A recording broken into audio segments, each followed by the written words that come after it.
Hey, what's up, everybody? Mogan Monster here, and welcome to Why the Fascination, or WTF as we like to call it. Hope everybody's having a great night. Good to see everybody here already. What do we got tonight? Claude Knoll, how's it going? Good to see you. Tracy Benna. Hey, Ben, BPD 1976. Cindy Finn, how are you, Cindy? Mr. Lee. He's singing in the jungle.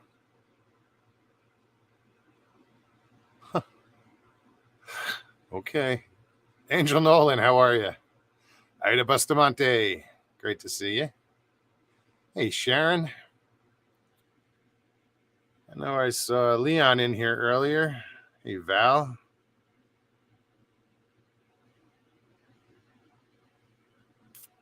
Who else?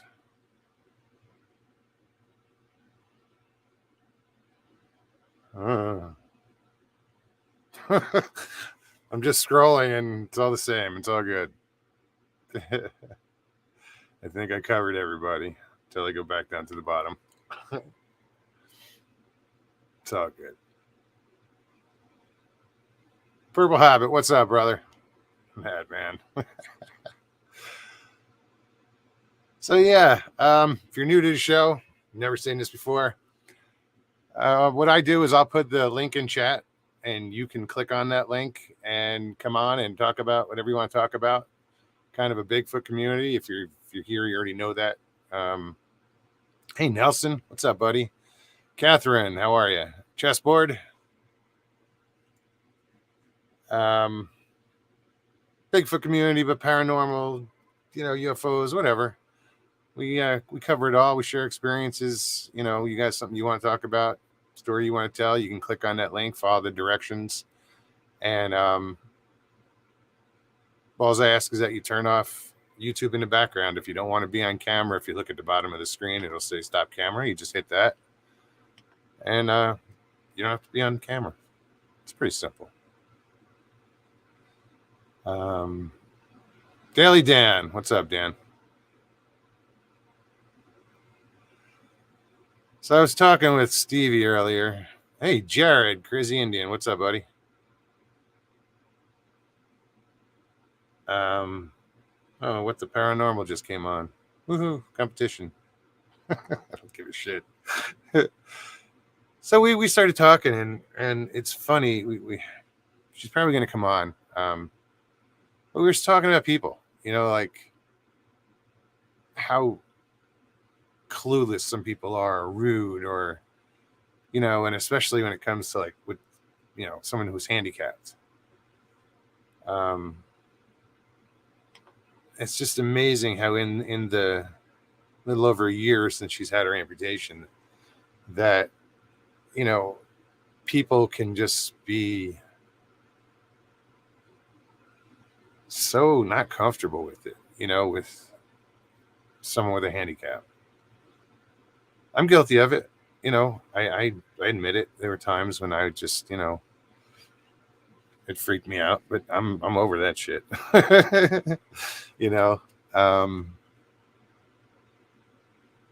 I went trial by fire with that. What's up, Stevie? Hey. Turn up the. Did I hear my name? Were your ears ringing? Yeah, I think so. Hi, everybody. No, I was just saying how you and I were talking, and how in the past year since your amputation, people can be just so stupid. I think the word is insensitive. Insensitive, but that's a polite word. I can think of a few others easily. No, they are. There's all different types of people too. That's it's kind of intriguing in a sense, I guess. Sure. I mean, I have the little kids that, they think I'm a robot or a part robot. I got robot legs, and that's cute. I love that. I play right along with them, and that's the cool thing. They're innocents, There's no judgment. No, it's just inquisitive, and it's fun because I really do have them believing that I'm part robot. But no, and then you get other people that just, adults.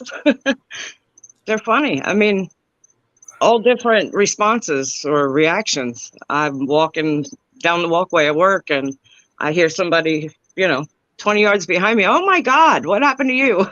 you know, Stephanie, what's wrong with you? What happened? I'm looking like, Getting first hit I by a haven't truck. seen haven't seen this person in probably over a year, sure, easily. But yeah, just the way that there's nothing to it. They just So yell it out. what happened? Like you walked into a Well, today I gas was, station? oh No, yeah, yeah. the the kid behind the counter said, "Oh my God, what happened to you?" He said it just like that, like like we you knew knew each each other. other. And I've never seen this guy before in my life. Never will see him again. I couldn't do anything but laugh. It's too funny. It really is. I had the guy come in today that just, yeah, that one was just a tool. I mean, all the way around. First, he didn't want to talk to me because I wasn't the right gender. Talked to the guy next to me, wouldn't even look my direction, any answer I gave him. So I got up and I said, you know what, screw it. He can talk to the IT guy. I was going outside to go smoke a cigarette. And as I walk away, he said something to the effect of, oh, yeah, you really can't answer my question. And I'm like, I stopped. I had my back to him and I just kind of froze and my blood got boiling. I had to. I couldn't help it. I turned around. I said, excuse me, what the hell did you just say to me? And he just looked. And the IT guy, though, he looked at me, cut me a glance like, if you don't say something, I'm going to say something. Because even he picked up on it, even before that. But yeah, I told him, I said, no more questions. Only thing I have to say to you is now you can leave. Goodbye. As I was saying that, my boss came down the stairs and opened the door, and I'm like, oh shit, I'm gonna hear it afterwards. But no, she pretty much agreed. Yeah, she wasn't Yeah. gonna say anything for sure because she knows. I think she knows me well enough that if I'm gonna speak out like that to anybody, it's got to be for a reason. It's definitely got to be for a Sure. reason. You know. So Yeah, yeah. and like before she got her prosthetics, she was in a wheelchair for a while, and people just behave stupid around wheelchairs. Like you could be on a sidewalk with plenty of room. Somebody will cut across the street just to go around you. Literally cut across the street to avoid having to pass me. Or the one I love, and I did once. It was one day coming from, I don't know where I was at. I was in an elevator, and this guy was on the elevator. I go to get on the elevator, and he moves all the way to the left side, like, you know, almost in the corner, and it's just the two of us. And I just shook my head. I got in, turned around, go down 2 floors, and by the time the doors opened up, I said, "Hey, man," I said, "it's not contagious." And he just looked, elevator door shut, and yeah, it was funny. But guys, I mean, And you were in your chair? yeah, no. Yeah, actually, I was. Yeah. Yep, I was in my chair. I didn't need that much Just for before walk. I got out the door, I would have sneezed and Remember said, "Well, Walmart? that might be contagious." Remember when you and I would walk through Walmart, and I'd tell you, just stay behind me, Follow me. clear a path. It's like a snowplow. Too People funny. just It part. worked every time, though. I mean, we were in and out of there quick. We haven't done the Disney World thing yet. Oh no, see, I got you there. We'll be at the front of every line. Excuse Yeah, me. I've already thought of that. And here I'm looking for my lighter. I can't find my lighter. But yeah, it's just, people don't think before they speak. They're very insensitive, and just some are just outright rude. You know, it's funny.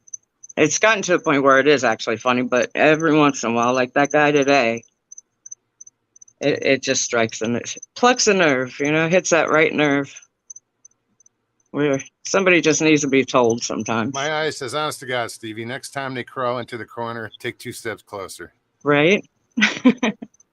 Stand nose to nose. People are funny. Nona Boss, how are you? G'day, Mark.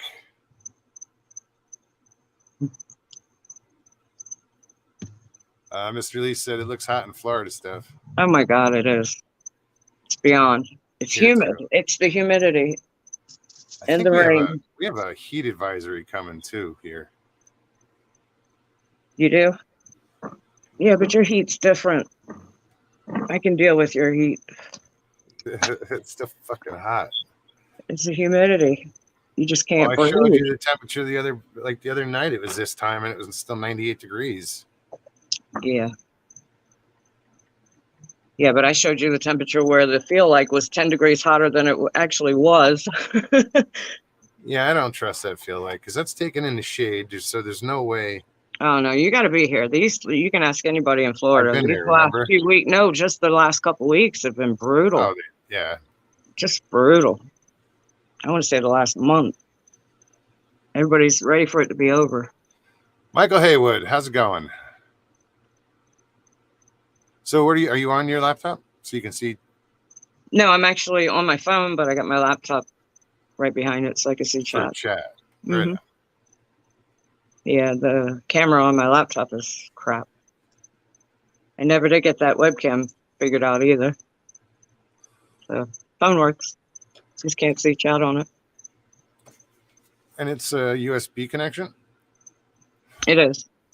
Yeah. That's weird. Just you should be able to just plug it in and go to camera or settings and Right. Well, I hear the notification that it's linked or connected, but you can't find it anywhere. I've searched files and closed every screen, and it's just I've looked through the camera option. There's no, I can't find it anywhere So if you turn on the camera and you had it plugged in, you get the camera that's on the on the laptop.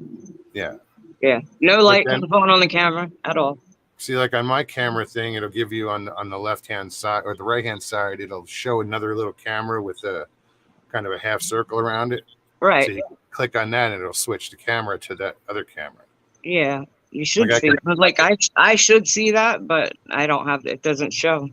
I don't know if it's something wrong with the camera or if it's the laptop, but yeah, I don't. There's no option. You can hear that it's connected. Grasshopper. What's up, Grasshopper? Is Judy in here? Did I just see that? I Yep, see there she is. Hey, Judy.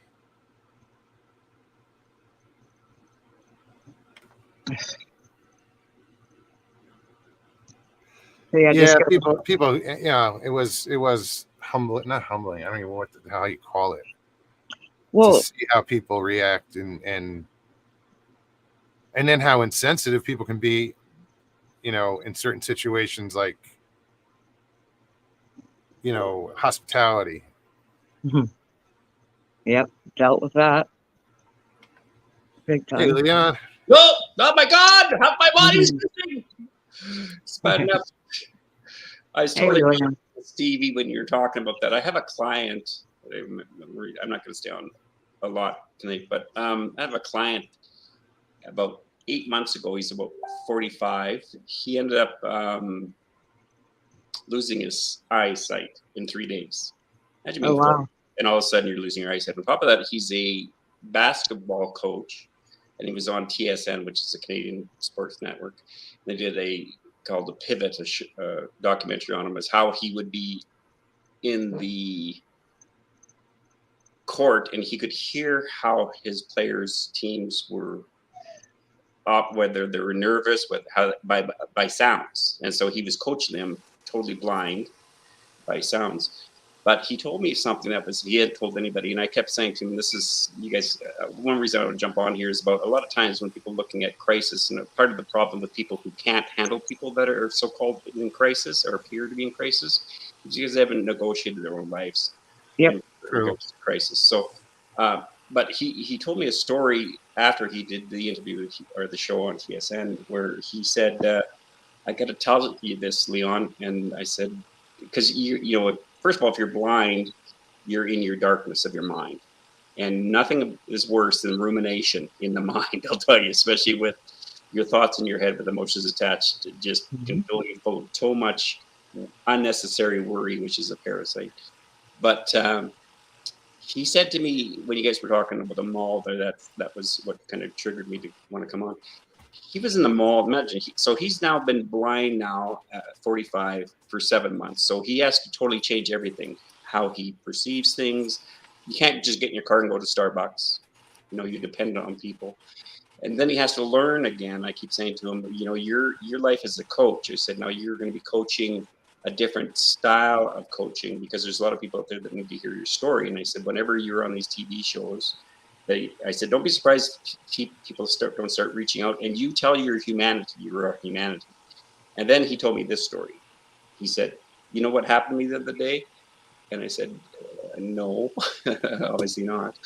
And he said, I was learning to walk with my cane, like your blind cane you use. He says this young kid came up, grabbed his cane in Walmart parking lot, threw the cane away from him. He's by himself. And then he spit on him. What? And then he said, can you see that? And the kid runs away. Now, the problem with that is my client, he's just scared to go outside now because he's worried he's going to be accosted, right? And so I said to him, I want you to make sure, because he's doing a few other TV shows, specials, because of his story. I mean, who coaches who's blind and can hear how your players are going, especially multiplayers on the field, on the thing. So it's quite an interesting story for the press. So I said, I want you to make sure that you tell everybody that story, because it's important that people hear and they don't get out of raw humanity. So that's the problem with most of us in our culture, is we're so wired to take the easy way out. I mean, if I need light, think of your power when your power goes up. You know, oh my God, I hope I got enough charge of myself or my laptop so I can at least watch a movie. You know, I go into withdrawal immediately. And the problem with humanity is we're not educated in regards to dealing with crisis. And that one show that Moggs, you and I were on, I can't remember who else was on, when you guys were talking, I thought, holy shit. I wasn't too sure what I was walking into because I just caught the show and I jumped on, and you guys were talking about some raw humanity stuff. And I think people are starving to death for raw humanity. Absolutely. And you know, Leon, I 100% know what you were saying as far as, you know, being in your head and all. My mother lost her sight when she was 23.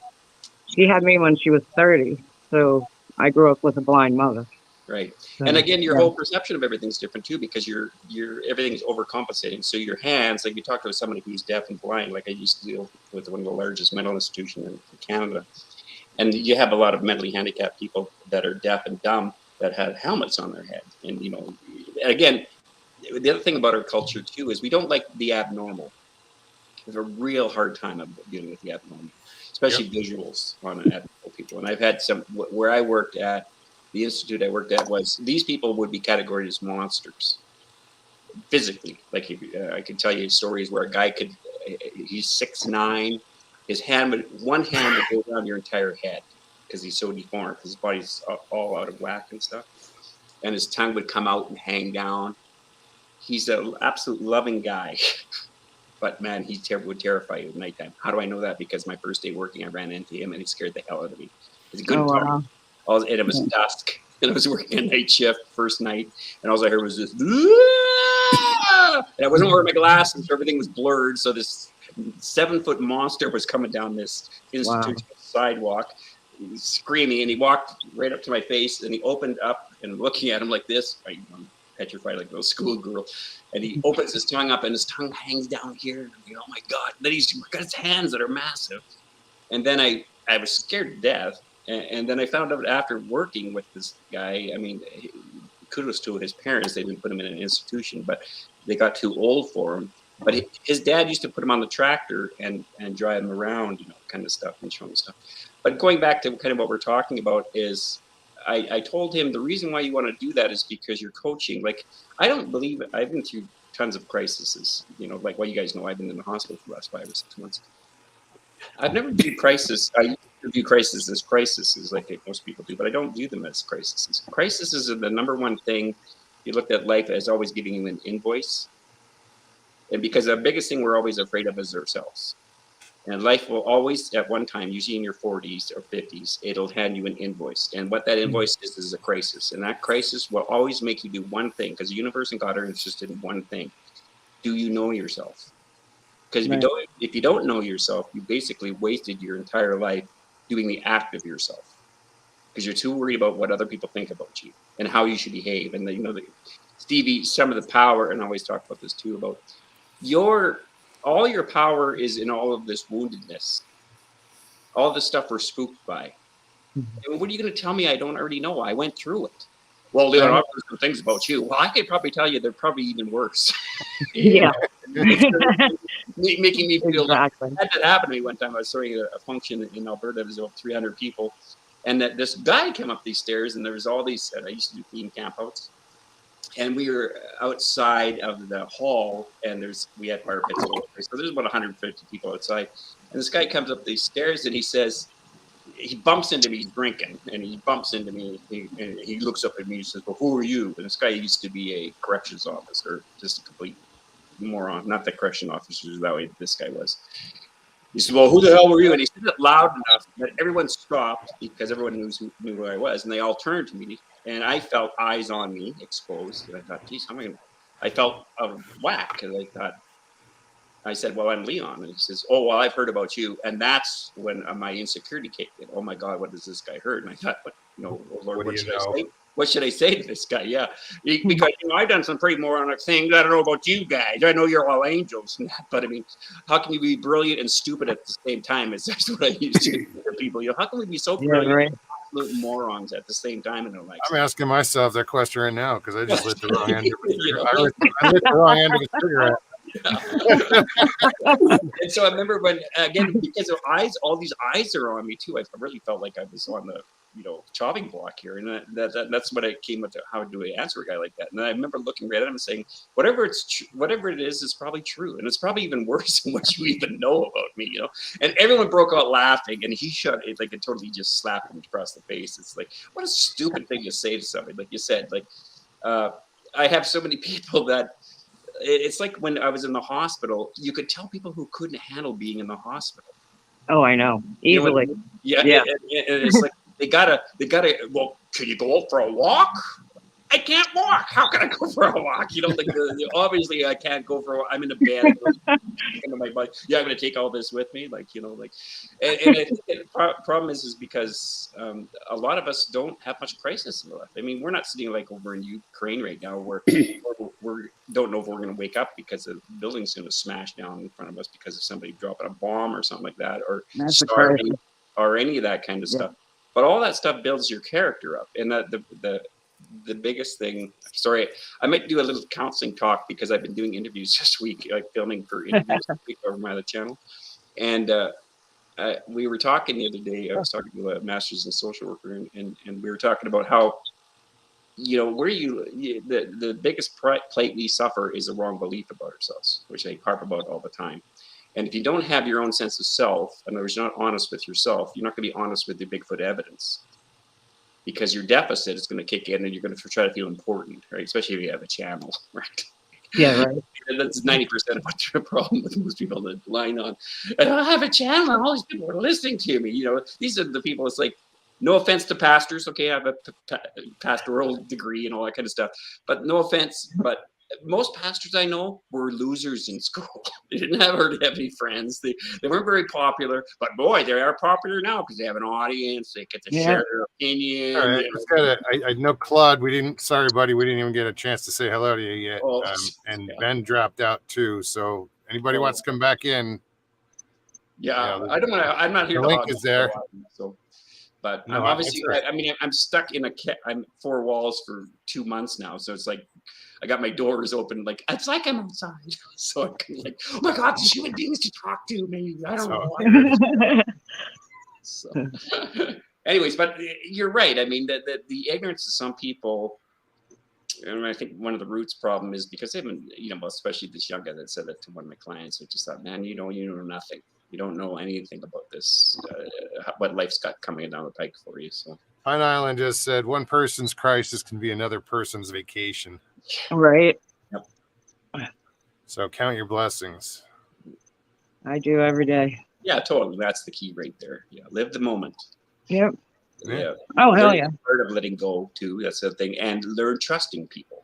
which is hard if you come from a distrustful background, which I did. I mean, I have so many people when I went to the hospital and see the GoFundMe page that started up and how much support I got that way. And then you guys doing shows about me and stuff. And that brought a tear to my eye too, because I'm in the hospital bed and it's like watching somebody, you've died and you're watching the show talking about you and you're like, oh my God, you know, like Well, it wasn't a eulogy. It's just yeah, thank God it was. Leon, it's humbling. It really is. It is. It's very humbling. It is. Especially, I can take care of other people. It's easier for me to take other people. Which I've done all my life. So trust me, I know. It's harder to let it in, though. Oh, that's the hardest thing is to flip that script and have to now ask for help or, you know, be in that position to want the help. Well, the funny thing is when I was talking with my client, I kept thinking, what do I know about being blind? I've never been blind before. And then this happened. And I thought, well, this is exactly the same situation he's in. I'm dependent on people. And I said to him, look, the funny thing is that you can't see what you're looking for, but you know where it is in the house, but you can still walk over and get it. Oh, yeah. You couldn't move anything in my mother's house. When I grew up, everything was in its place. And it's it is one of my biggest pet peeves because I was raised that way. You take something, you put it back the same place you got it from. You know, and whereas for my thing is I can see what I want, but I can't go get it. I have to. If it's not there when you go to get it, it's a really big deal, you know. Yeah. Especially like you said, when you're in your wheelchair. Nothing. I mean, the wheelchair. I love the wheels of a wheelchair. They're sticking onto everything. They're hooking onto the couches. Yeah. You're like, God damn. Yeah. I had one of the government agencies in today, and I said, "Is there something behind my wheelchair?" I should show you what it was. I don't know if I can. Slamming into every wall and doorway, and you see that candle holder back here? Oh yeah. Did that come down? That's stuck in my wheel, but I can't see it because I'm looking this way. But I can hear it run across the tile of the floor. I'm thinking, fuck, to just get up and make a coffee in a minute instead of 20 minutes would be a nice, refreshing. I just want to say sending some prayers out to Mr. and Mrs. NAC. We got their family member in the hospital. Oh dear. So prayers for Terry. Sorry. No, it's okay. I had to throw that in there. No, Micah Patrick, what's up, buddy? Actually, holy shit. Micah Patrick gave me this shirt. Shit. A year ago. It's from a dispensary, actually. Canadians at heart. You Americans have always been Canadians at heart, at least in that area. I just realized I was wearing it. Well, you're wearing the bandana too, so you got the full culture happening. I always wear the bandana. If I came on here and wasn't wearing it, people wouldn't know who I was. That's that is the truth. I've seen you cleaned up before. I didn't even recognize you, man. On Jeff's channel, that one after show, I came on with just a ponytail and no bandana, and people are like, "Who the hell is this?" Didn't know who you were. Totally, yeah. He looks cleaned up. Oh my God, he looks like a human being. Thanks, Mr. 3PO. Suzanne, how are you? Mr. Lee says you look well, Leon. Yeah, that's what I was saying. Thank you. Oh. So there's a new program. JC sent me Jesus Christ. No, I know. I always want to call her Jesus Christ, but it's not that. She's I think she's a biologist as far as science goes, but she sent me a video the other day of new technology that's coming out where you can take a whole bunch of people and it doesn't have, and you use the technology and it doesn't show that you can trace it to find out whether or not it's fake or not. And it's about a whole bunch of people who are together, but they've made them all look like they're monkeys. And you can't go to the programming system, like back in the background of a video. You can check out the hell's it called? It's a programming system you can see in the back, so you can see if people have added things or edited the video and stuff like that. But this program won't. Oh, the starts with an M, I think. Yeah. It's that thing, that Yeah, thing. that thing. Yeah, Yeah, yeah. the thing. But he was talking about how that's going to be scary coming down the pike in regards to if you're trying to prove a Metadata. That's it. Yeah, because you can't go back in the metadata, but you can have a Metadata. certain look. Yeah, you can't Thanks, go Jeff. back to find out it's Canadian. I'll say it the Canadian way. You say it the American way. You can't make it out to be CGI or anything like that. That's it's going to get very complicated to try to prove anything in the future online, anyways, because everything's technology is getting so advanced.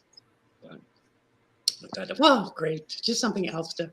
Oh, the other thing I found the other day was, it's getting pretty bad when you're having hoaxers debunking hoaxers now. My hoax is better. Isn't that crazy? Thinker Thunker de-hoaxed.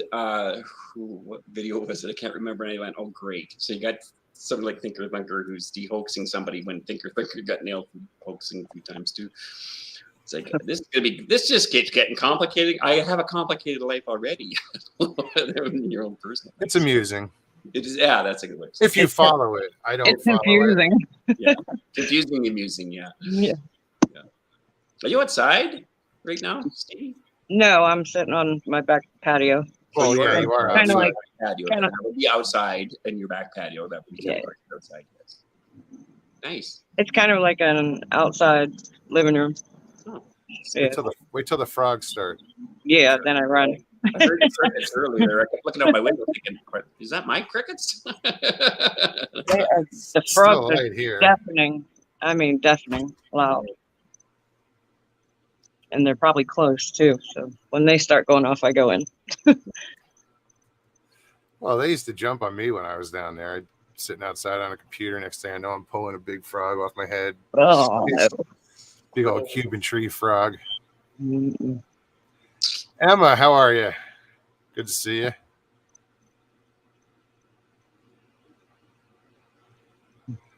Mr. Lee says, my brain doesn't work like normal people. It does things other people can't do. Well, that's not a bad thing, is it? Yeah. No. Thoughts die of loneliness. What's up, Jeff? Hey, go! There's Jeffrey there. Look at him with his intellectual glasses on. We're in big trouble now. He's got his moose hat on, eh? That's a It's a big cow hat. Cow. Yeah, it's a cow. Yeah, you did a great show on. Not even close to a cow now. You did a great show with Matt on Pat's show the other day, by the way. Yeah, That was a fun show. Yeah. I'm gonna harp on Matt lately too, because I keep wanting to message him. Just Matt, I'm missing your stick-ups. You know, I used to use stick-ups all the time when he's talking. He has all these stickies. He puts The post-it notes. Post-it notes. Yeah, post-it notes. That's it. It's like, oh, he's so funny when he does that. Oh, That's on my computer looking at work. he doesn't do that Post-it notes anymore. everywhere. That is so funny when he does that. Matt's fun. It's fun to be on a panel with him because he's 99. He's 95% serious, but geez, he's funnier than hell. Oh, totally. Yeah. Well, he's got a great disposition too. Yeah. And temperament. That's what I like about him too. He's fair. We're talking about Matt, right? Yeah, I'm just trying to get Jack, point. Is that yet? No. Yeah, Matt's cool. That's cool. Yeah. So what's new, Jeff? Oh, it's hot here too. It's Everywhere. hot and humid. And Muggy. I heard Saturday's supposed to cool off. The high Saturday is only like 72 degrees, but it was about 90 something today and about 80% humidity. I had some terrifying news the other day about water on the planet. Do you know aquifers are drying up 7 times faster than lakes are? Really? I heard in Colorado that's a big deal. You know, they get a lot of water from, retention, held water, and we're having They're issues talking with about that there. something like 3 billion people migrating because of water shortages. 3 billion people, and they're all heading north. That's where they're going to be going. Wow. And you look at the Colorado River and all those Lake Mead and stuff like that, and it's like those poor people down there. I got like 500 lakes around me, so I'm not like in a crisis or anything like that. No, but Yes. it is amazing how low the water is in some of these places, and And then it's flooding in others. I mean, Exactly. it's just Yeah. ridiculous how nothing's even keeled. But Not at all. yeah, now I had a heck of a crisis the day before yesterday. My kid called me about 2 p.m. He every now and then he gets out of school early. He's a senior, and he's driving his car, and he says, "I just went to press the brakes, and there's no brakes at all." And I said, "Did you hit anybody?" He said, "No, I swung into the grocery store parking lot."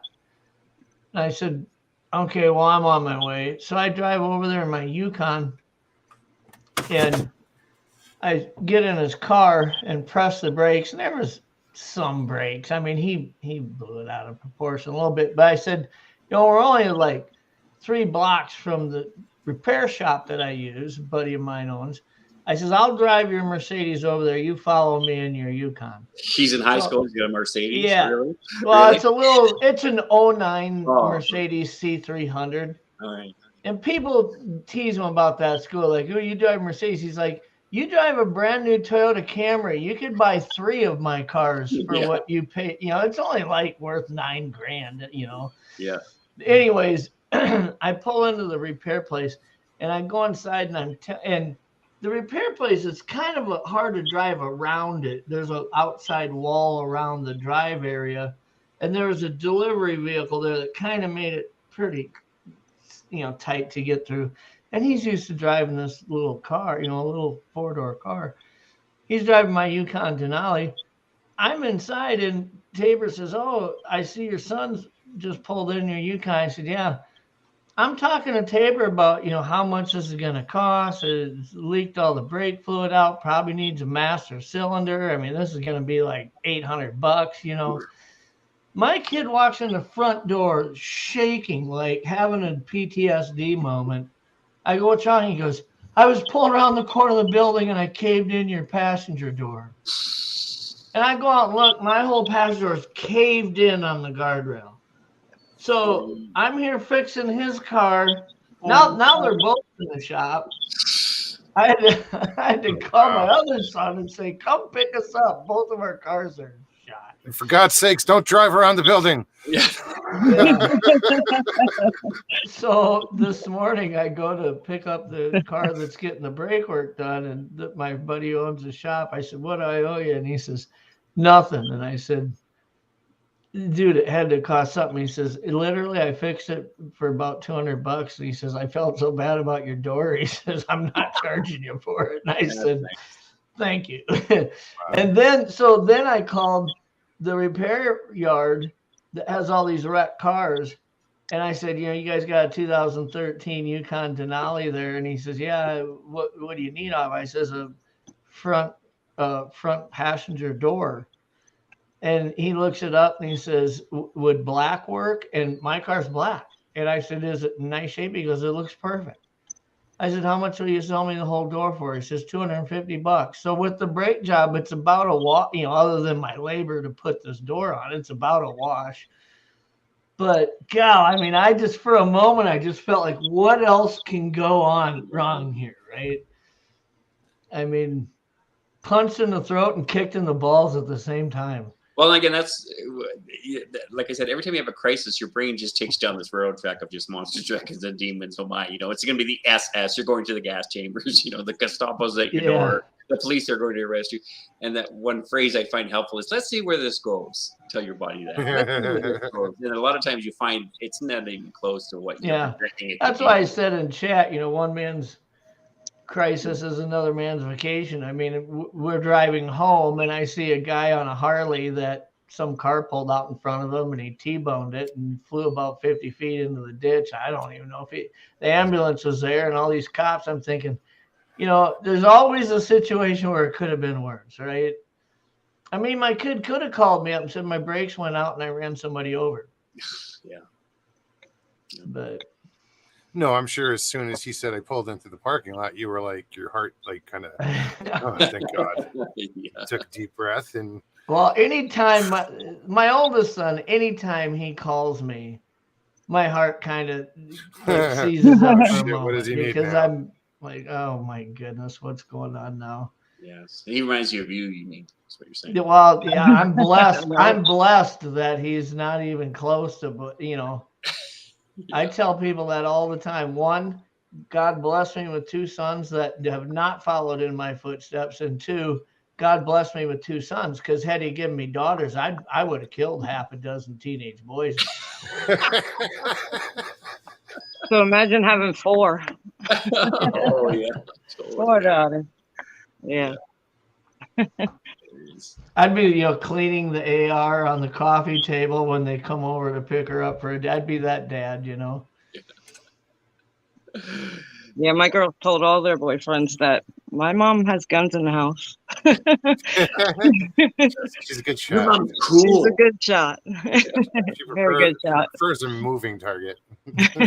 In high school, when I was like a freshman, it was like one of the first big dates that I'd been on. I drove my car over and picked this girl up. She lived in the country.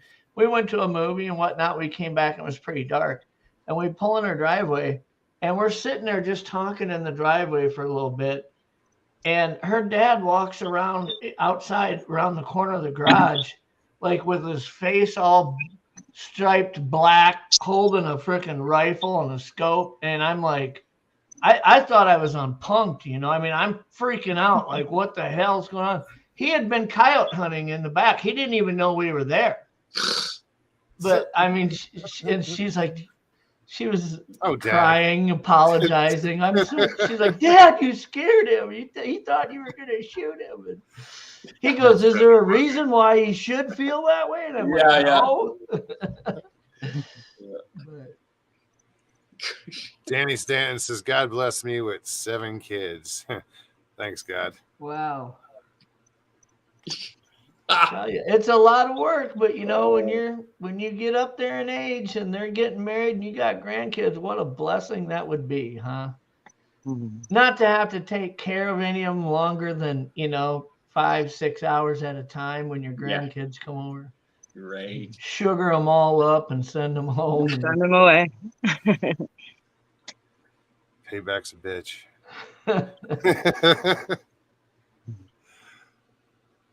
Let's see. I'm just seeing what's being said. Arizona Squatch, what's up? Yeah, oftentimes when my sister is over, she'll start, telling my sons, oh, did you ever hear the story about when your dad, in high school when your dad, and I'm just like, come on, you don't need to tell them that stuff. My sister would do that to me too. Oh. Well, tell us then if you can't tell them. Well, my sister was a straight A student, never did anything wrong. She was a year younger than me. And as a senior, well, I shouldn't even say as a senior, like as a sophomore, I'd go to keggers and wreck the vehicle or wreck a car or something, I mean, no matter what my sister ever did wrong, she'd get a little bit of heat for it from my parents. And then they'd follow it up with, well, at least it's not as bad as the time when Jeff did whatever. I mean, I blazed a trail so freaking wide, she couldn't get in trouble, Well, I was the youngest of 3 girls, and everybody's like, oh, Stevie was the quiet one, or she was the innocent one. No, I just learned how not to get in trouble by watching my sisters fuck up every time, The youngest of 4 or 3 older brothers too. So it's like, no. We just knew what to say, what not to say, because we've seen the implication of what happened to our older siblings and what happened to them. So we'll just kind of. They used to get in so much trouble. I knew what not to do, how to get away with it. Through high school, I'd never turn in daily work. I mean, I was pretty lazy with schoolwork, and my sister was a year younger than me, so she'd have those same teachers the next year, and she's just this book nerd, straight A valedictorian candidate, and they recognize her name. They're like, Shelly Harding, is Jeff your brother? And she's like, yeah. And they're like, really? Like just blows them away that this. And she says, yeah, well, he was adopted, you know. Yeah.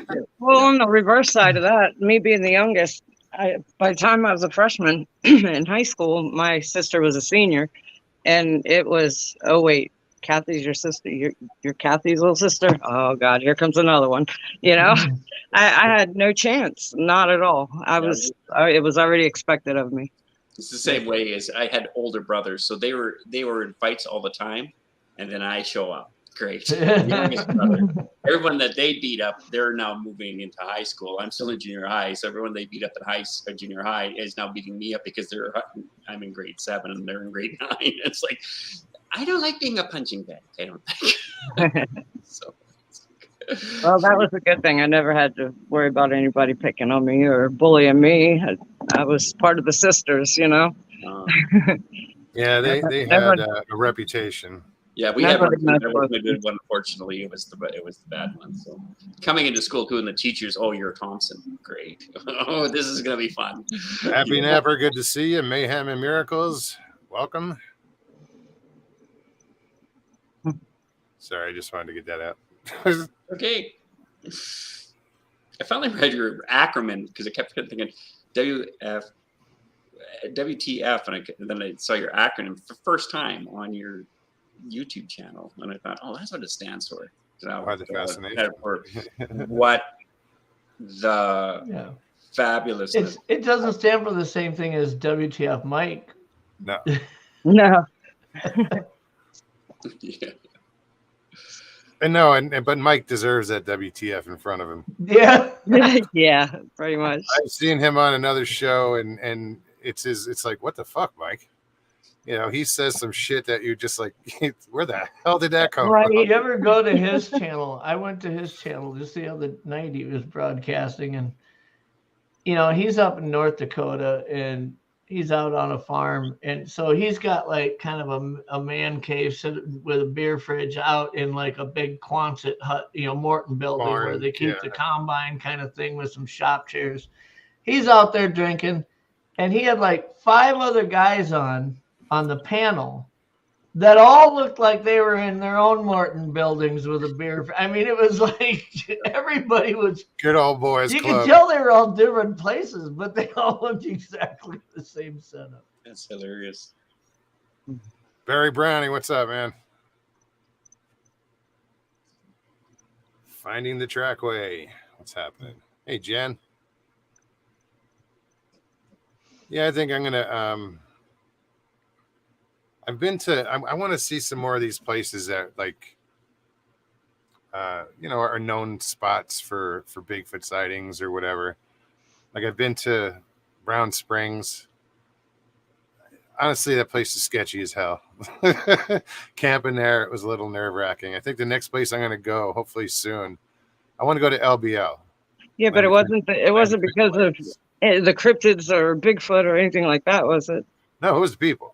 It wasn't just, I would have welcomed that. But I think the next one I want to go to is LBL. So I think I might be doing that soon. I'm gonna drive out there. Yeah, you're gonna kind of travel for the next few months, right? Or for the No, I have a destination. Oh, I thought you were talking about you're wanting to kind of get on the road again, and then. Yeah, I'm gonna, but not like, you know, for months. You guys, you got to quit smoking as much, because every time you light up, I keep thinking there's a pack of smokes are over there. I should have a smoke, and it's like, no, I only have 4. I keep a cigarette lit to keep the mosquitoes away. Yeah, that's what I do too. Yeah, that's what I. It's getting so expensive now that, you know, if a person actually did quit for a year, there's probably gas money to go travel around for 2 months. Here's it. Yeah. How much you paying for a pack of smokes? Just out of curiosity. Too much. I pay about $6.20 for 1 can of chew out here. Okay, and what about pack of smokes? Cigarettes for me is $7.14. That's with tax. Is that 25 in a pack or 20? 20. Okay, so here. You guys want to hear? He's gonna break it down now. $18.50 for a 20 pack. Is it the same? That's low. I'm curious as to is the cigarettes in Canada that, okay, the only reason I ask this is the chewing tobacco in Canada is different than the chewing tobacco here. For instance, a can of Copenhagen in Canada, chewing tobacco is ground up tobacco leaves with some flavoring, but they also put a little bit of micro crushed glass in it. So what that does is when you put it in your lip, it kind of abrases your lip just a little bit so the nicotine will get through your skin layer. In Canada, they have a lot less tolerance for or they'll allow you to put more glass in it. For instance, I went to Canada fishing once for a week, and I bought a can of Copenhagen there, and I put a chew in probably 4 or 5 times during one day, and my lip felt like freaking hamburger on the inside, like it was tore apart. You're just an American. Are Hey, cigarettes the same? Pure Are the alcohol. cigarettes the same? Like, is a pack of Marlboros there the same as here, or is there No. anything different about it? No. It's like 18. We're talking multiples of taxes onto cigarettes. Yeah, I know. They I'm just promise- curious they if the promise you product's good the pipe same. tobacco all the time, I mean, right? hell, I was in Baltimore and they were almost $11. They're 7 here. They're almost 11 for. But I remember when they used to be $5 and say, well, when they're $5, I'll quit. No. $10, I'll quit. No. 17, 15 bucks, I'll quit. No. 20 bucks, no. Hey Jeff, Yep. dip is $2.50 in Arizona. For what? Man. Yeah, Jay was so excited coming out of the For gas chewing station. One of tobacco? the stops, I don't know where we were at, but he was like, "My God, I can't believe how much I pay at home." And what was it, Stokers. 2 something there? for a can? We had that brand for like a few months. We must have been a test market for it. We don't have it now. That's good stuff. I asked him. I said, I said, you bought a bunch, didn't you? He said, I bought everyone they had. The weird thing about chewing tobacco is, for the few people maybe in chat that use it, all these tins kind of look the same a little bit. And like Grizzly, this is a flavor that's called classic mint or premium mint. And I've always used that flavor for years. And they came out with one that was called dark mint. And the blue was just microscopically darker blue than this. No, you couldn't really tell. And I went into the gas station. It was the middle of the night. And I said, I need a can of Grizzly mint. And they gave me this new dark mint. I didn't. And so I'm driving like 3 hours to go hunting that next morning.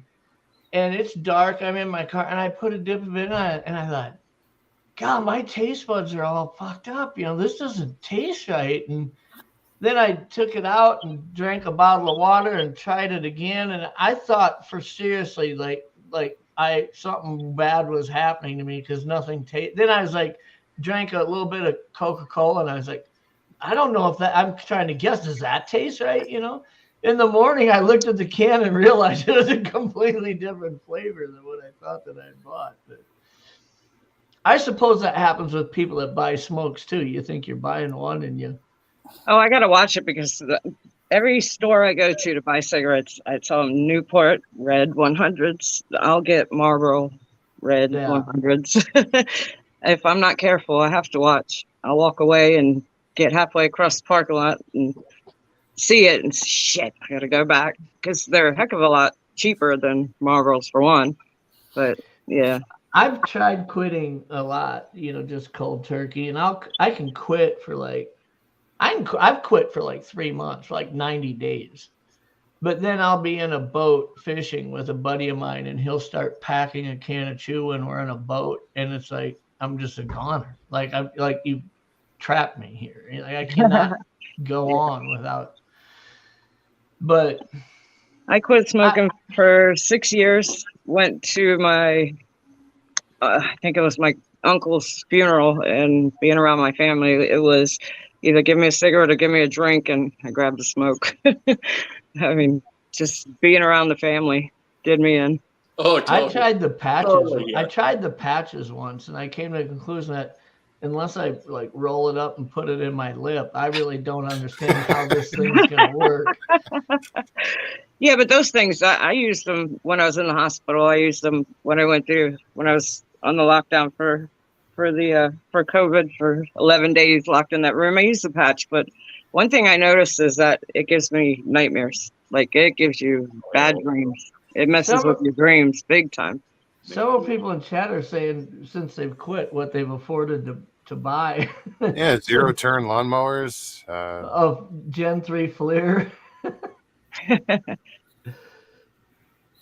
He's talking Finding- about fixing a car. I broke the darn handle off my Fiat. Man, I tried it on eBay, and of course I tried it. Thing is $254 for a friggin' handle. For a Fiat, what? One of them little 500s? 500X, yeah. What are you You doing got driving one of those Fiat? little Yeah. tiny things? He Oh, I does. love that thing. I love that thing. I Oh love my that thing, God. brother. Got a 6-speed in it. But what I was going to say was, I went on eBay and Amazon. They got all kind of handles for the regular Fiat. Of course, then you try to match yours, and it says will not fit your car. You know, I can't. Man, I hate to go pay 4 times the prices for it. You know, Yeah. I can put it on myself, but So do you put your kayak on that car? Well, it's right.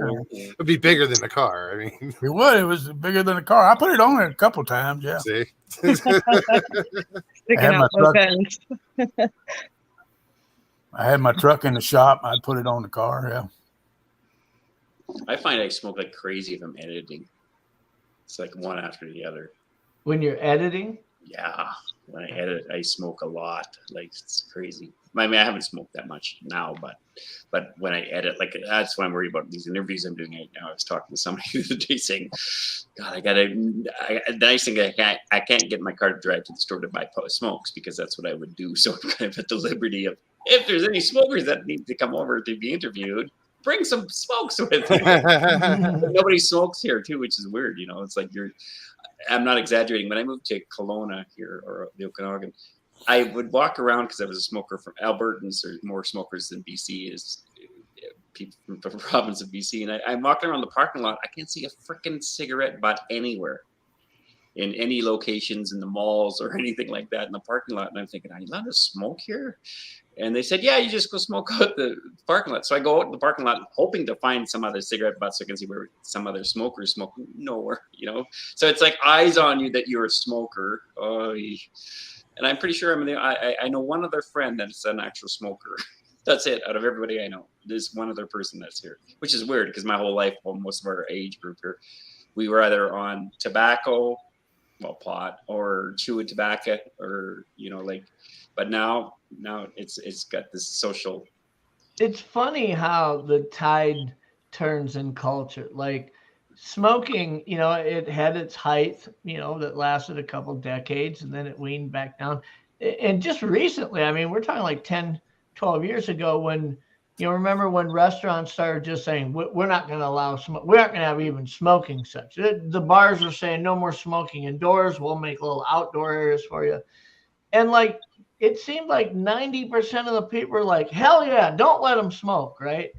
Now it's like 90% of the people are like, legalize marijuana, recreational. It's like, how did we go from hating cigarettes with a passion to everybody should be smoking marijuana in like a decade? It's Well, the funny thing is, crazy Canada, how it that's got switched. legalized in Canada before in places in the States. And the weird thing was, I remember because I work in the mental health field, and a lot of people, we use pot, just like beer or whatever like that, not excessive.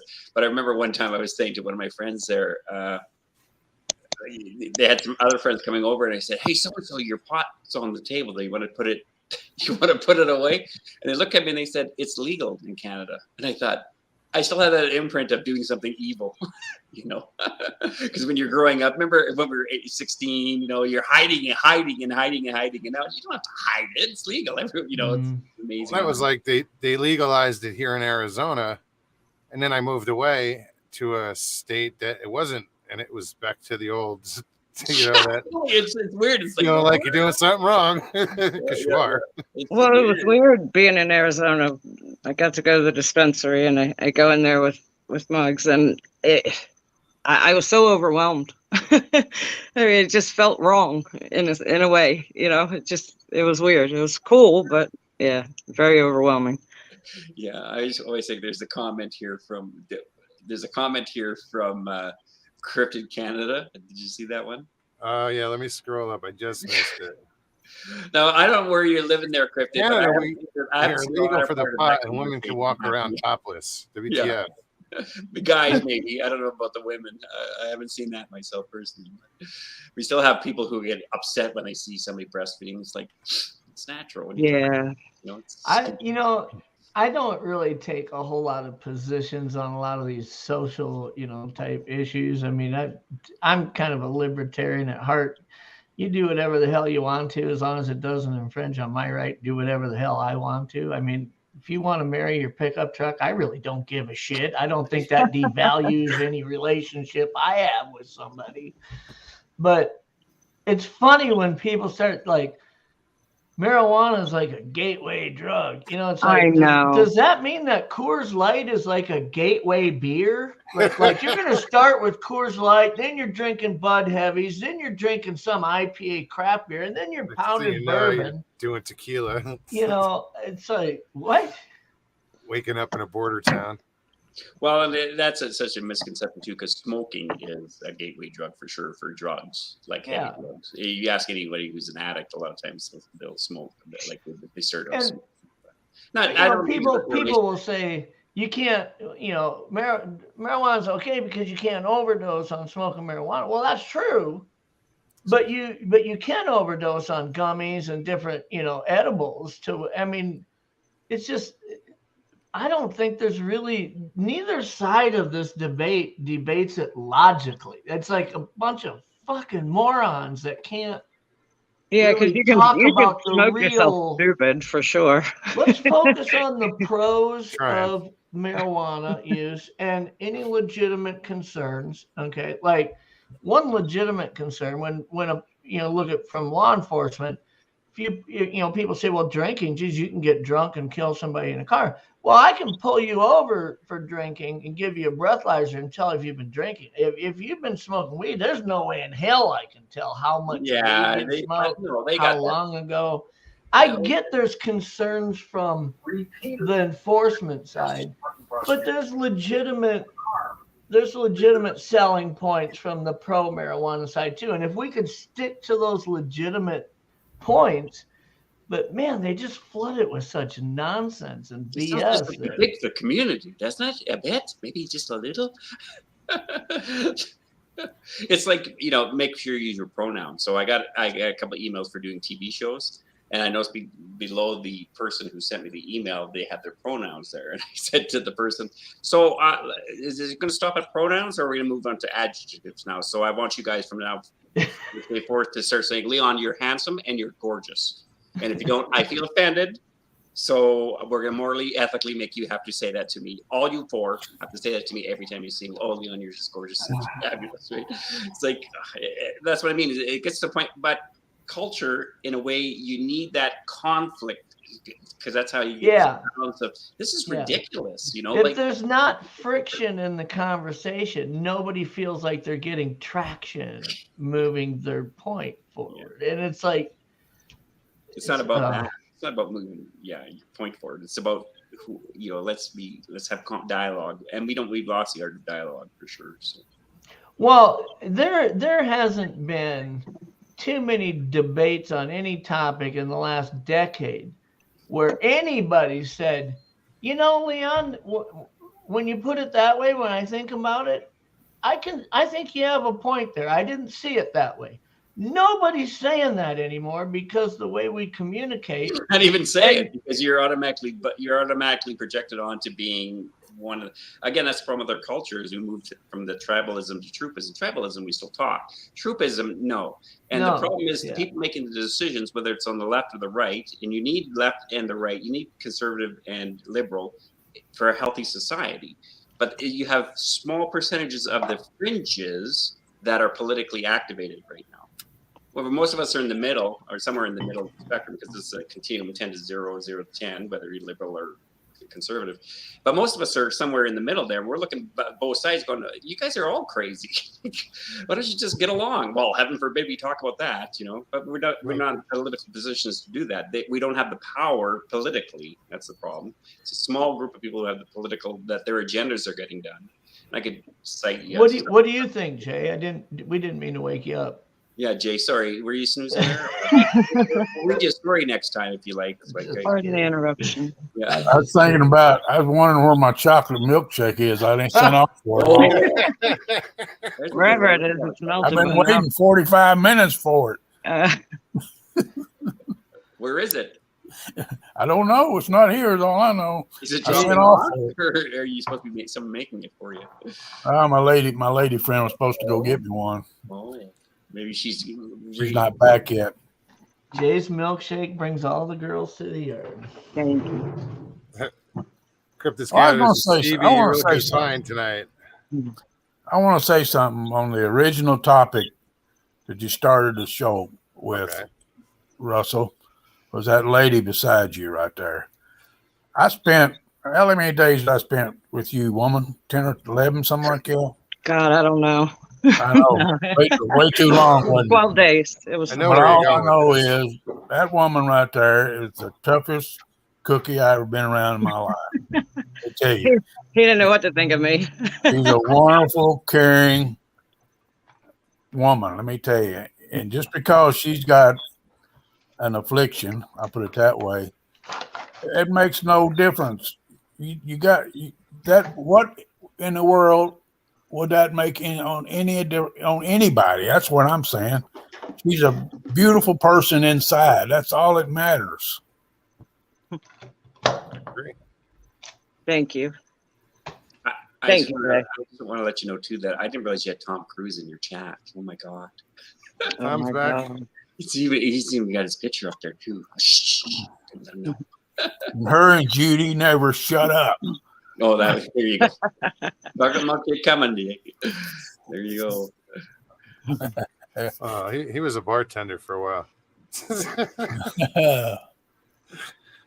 Thank you, Mr. Tom. Cocktail. Well, I think that's what's kind of frustrating too online with the Bigfoot scene is because there's some really good quality people online, and then there's some real nut jobs online, and sometimes you meet the really like the people who I find the people you're most surprised with are the ones that you maybe had a false view of. And then Bayou Flats, welcome. and you hang out with them, and you realize that these people are pretty cool people to hang out with. So. Right. Then there's ones that you thought were pretty cool that. Yeah, that's the one you're talking about. Run away. I missed something. Cryptids Canada says he is in my living room in his underwear. Tell you what. He's talking I about don't know. Oh, Tom Cruise. Tom Cruise. Oh. Answering to yeah. Little risky business scene there. That's yeah. And socks. That's Sunglasses. your Jeff there, anyways. Yeah. What's doing now? What are you doing, Jeff? He's not even next to me. Oh, there he is. What are you doing? I'm pouring a glass of bourbon. Oh, then he's off the line again. It's kind of weird when his head came up. It was like, what the hell? I see he's got his white beater too. I'm loading the bowl. Drinking bourbon. He's getting ready. He's getting ready. He's loading the bowl.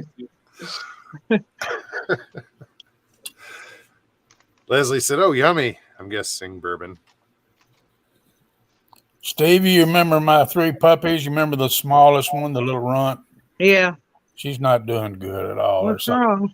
I don't know, honey. She just hadn't acted right the last week or so.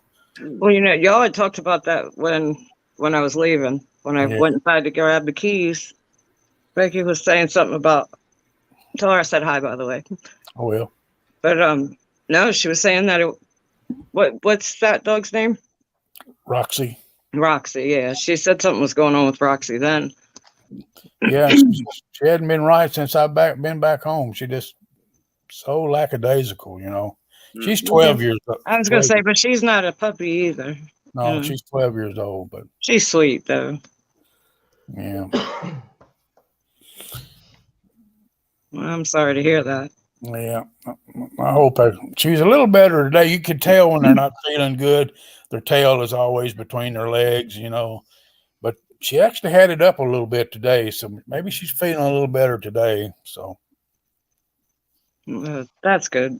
Yeah. I know she's still got life in her because I saw her when she ran outside and was chasing you around the truck when you got back. It's a mixed Chihuahua and Pug. That's a combination. Mhm. She's cute, real tiny. I know, Jay, when you went to go get the rental, I sat in your chair so I could take a Yeah. picture of myself sitting in your chair, kind of like, haha, I'm in the chair. I sat down in that chair and all 3 dogs jumped on me. Like, Oh, what are you doing in Daddy's chair? no, it's their chair. Hadn't you figured Yeah. that out? They did. I had all 3 of them in my lap coming from all directions. I'm like, oh, no So- warning. Yeah. So you're saying the seat of it wasn't all blown out or anything? He's got No, 2, actually. No, He's got a a backup. hole with burnt edges around it or something. Mhm. Mugs, you're muted, I think. Yeah, I am. That's okay. I didn't have much to say anyway. I saw you laughing. I was laughing at Jay's chair not being all blown out. Saying how you sink into it. You need a telephone book to actually sit in it. You can tell how much somebody uses their chair. When I used to manage a car lot, whenever a big dude would come in, you'd get somebody that'd be 350 pounds come in, trade their truck in, and I'd say he'd want to trade it in. So I'd say, do you mind if I drive around the block, make sure it's run all right? I'd go sit in it, and it's like, there's no foam in this seat. Like, I mean, like there's no action left in this recoil of this seat, And so you show them the price on it, and they're like, I'm like, I got to spend like $800 to put a new seat in it. And they're like, why? And I'm like, you don't notice that? It's the same thing when somebody'd come in from Iowa and they'd have like a hog farm. You'd get in their truck and it just smelled like pig manure. And they were nose blind to it. I'm like, I can't even sell this vehicle. Like, somebody's going to get in here and puke because of how it smells. You got to clean up that smell too. And they think you're just blowing it out of proportion because they can't even smell it anymore. Yeah, it's funny how I get nose blind to some things. Just you take for granted, and you're all of a sudden you get away from it, and you come back into it, and then you're like, "Oh, what the hell is that?" Yeah, it's always there, dude. It was funny when I was in the hospital. When you're laying on your back for like 5 months or 6 months, your body's not used to moving, and so I get when I'm released from the hospital, I'm in this friend of mine's really nice truck. And he's driving sanely, but my body's going back and forth because we're taking corners and stuff, right? So we pull over to the Red Cross, and the next thing I know, I said, I'm going to puke, and I just splattered his dash, and then I'm puking inside. And he left his truck. I laugh, Leon, because you should have seen me when I didn't have my legs yet, and anywhere I would ride, I had to hold on to the dash because you don't realize how much your legs and feet actually ground you when you're in the car until they're not there. It's like a roller coaster ride. You're like, whoa. I love my hands will slap on the dash. I had to apologize a lot. Trust me. She's all like smushed up against the window. Well, the funny thing was, I opened the door after we parked, and I was still puking out the door. And there's this old guy in a car right next to where I've opened the door up, and he's got his window closed, and I'm puking all over his window. And I can see him look at me as I'm puking on his window down the side of his car. Thinking, Did he start puking too, like chain reaction puke? Oh, it's just like terrible. Terrible. I'll tell you funny. My sister had two kids, and when they were young, they always were like, I'd always prank them, when they were young boys, and they'd prank me back. And my sister would be like, don't be a bad influence on them. We were at one of their baseball games one day, and I came to watch the game, and it was hot out. And one of them came over, and he was drinking a bottle of Gatorade, and he had it about 2/3 gone. And I said, you ever farted in a Gatorade bottle before? And he goes, and like the kid's 9 years old. His eyes light up like, what? Tell me about this. And I'm like, just hold it right up to your butt and fart in it and quick put the cap on it. and then you sit it there and wait for one of your friends to take a sip on it. Oh, that's me. So he farts in this Gatorade bottle and sets it on this hot metal bleacher. I mean, it's like 90 some degrees. He sits on this aluminum bleacher for like half an hour. And nobody drank it. But my sister had gotten a brand new white Suburban, brand new, fully loaded. And she was giving like 6 of these kids a ride home. And, you know, I seen my nephew pick the Gatorade bottle up when he went and got in the Suburban. And about a half an hour later, my sister calls me and she's pissed and crying at the same time because one of the kids in the back seat opened up the Gatorade bottle, went to take a drink, smelled it, and started puking all over himself. And then the kid next to him started puking. And she said she was rolling down all the windows, and there's like 3 kids puking out with like vomit spraying down the side of her Suburban. They puked inside of it. Like 3 or 4 kids all puked. And she said, I asked him what caused this, and he said, Uncle Jeff made me fart in a Gatorade bottle. Way to go. Way to go, Jeff. Yeah. The evil uncle now. So how much was the cleaning It bill? was one of my proudest moments, really. I wish I could have seen it. That's what would have made it worth it. Oh, that I was As thinking, disgusting as that was funny as Oh, fuck. God. That was funny as hell. I was thinking about when you're saying that story about the most embarrassing moments. I was thinking that you guys should share one of your most embarrassing moments. I'll share you. This has got to be one of the worst embarrassing moments ever for me. I used to run crews in forestry, and we used to be flown into blocks, and you had 100 people there, and we were working on this one block, and it was just we were there for 17 days, and it was hot. And you had to dig your own latrines. And so you dig in this hole for these latrines. And you got 100 people using these latrines, right?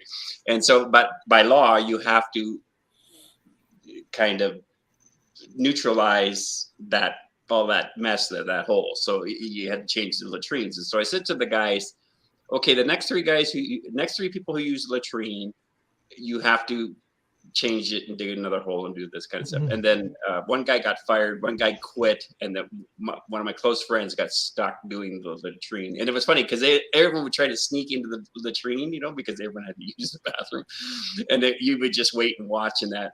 And so because he was one of my closest friends, I thought, well, I can't let him do it by himself. So I thought, well, I'll go and help him do it. And so one of the things you do, okay, so you're talking about basically a hole that's 4 feet in circumference, and it's about 6 feet deep, and so you put lime in it, but before you do it, you have to find out what the consistency is of the shit and piss that everyone's been pissing and shit in there. And so what you do is you pick up a little pebble and you throw it in there so you can see if it's a lot of fluid or if it's a little more solid, or because it's going to tell you how to fill the hole up. So I'm standing in front of this. I don't know what I was thinking, probably because I was in the bush at that day for about, I think that was 2.5 months of being in the bush. I'm not thinking very clearly. So I'm standing in front of this hole. Again, it's like 30 degrees Celsius. It's close to 100 degrees for the whole time we're up there. I'm sitting in front of this hole and I'm doing the test. And I don't know what I was thinking. I grabbed a rock about this big and I threw it into the latrine, and it just went everywhere, like just. And everybody, there was people outside the kitchen tent, and they were looking up at me doing this, and they saw that. So they were all laughing. So everybody came out, and I was standing there, and I thought, what am I going to do? I'm covered in shit, and I have to go down to where the cook's thing is, because we have our outside water sources that are pumped in, and I have to brush, I have to change naked in front of people, and so they're all laughing at me and stuff. And I said to them, I want to let you know. This is a good sign to let you know that I have put up enough of all of your shit. So you better listen to everything I'm trying to say, But that was just, it was everywhere, like in my mouth, up my nose, in my ears. And it was just really. So what about you guys? What's your most embarrassing moments? Any like that? Or something? Please, someone outdo mine. Someone outdo mine. I've got the worst one, so I'll Good. go last. Oh, I come don't. I on. can't think Good. of one. I don't know. That one's pretty bad. Jade, you got an most embarrassing moment? I ain't saying a word. I'll tell you mine, but don't judge me. I was in 4th grade. I played. I don't know if you guys have it where you are, but what we called Y ball basketball, like the YMCA basketball league for like elementary school age kids. There was every school kind of had their own team, but it was part of a conference that was ran by the YMCA or whatever. And our school, at the time, I didn't fit in very well there, but I went to a little Catholic grade school. And in 4th grade, I was playing basketball, and I wasn't a starter, of course, and I really didn't have that much interest in the sport. So I was usually screwing around while I was sitting on the bench, talking to whoever. And the coach, just out of the blue, looks at me and says, "Harding, get in there." And I was like, "What? Are you sure?" And so I go in there. I don't even know which way we're going. So when I get the ball, I ran up and made a layup and thought, damn right. And it turns out I made it in the wrong basket. And everybody's laughing. Everybody was pointing and laughing. And I was pretty embarrassed. And the coach pulled me out right away. I'm sitting on the bench and I just wanted to disappear. And so I told the coach, I said, I got to take a leak. And he says, well, go to the locker room. And it was in the winter time.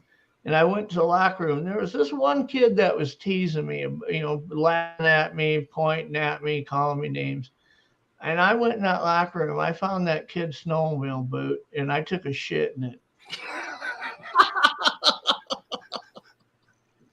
And after the game, I sat there in the corner and waited for him to get dressed and put his boots on.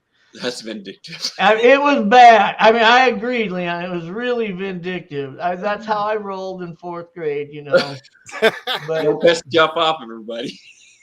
Check your shoes before you put them on. It wasn't my proudest moment, No, back then. It is a 4th grade idea that seemed good on paper, Pretty brilliant. Blame it on that. Yeah.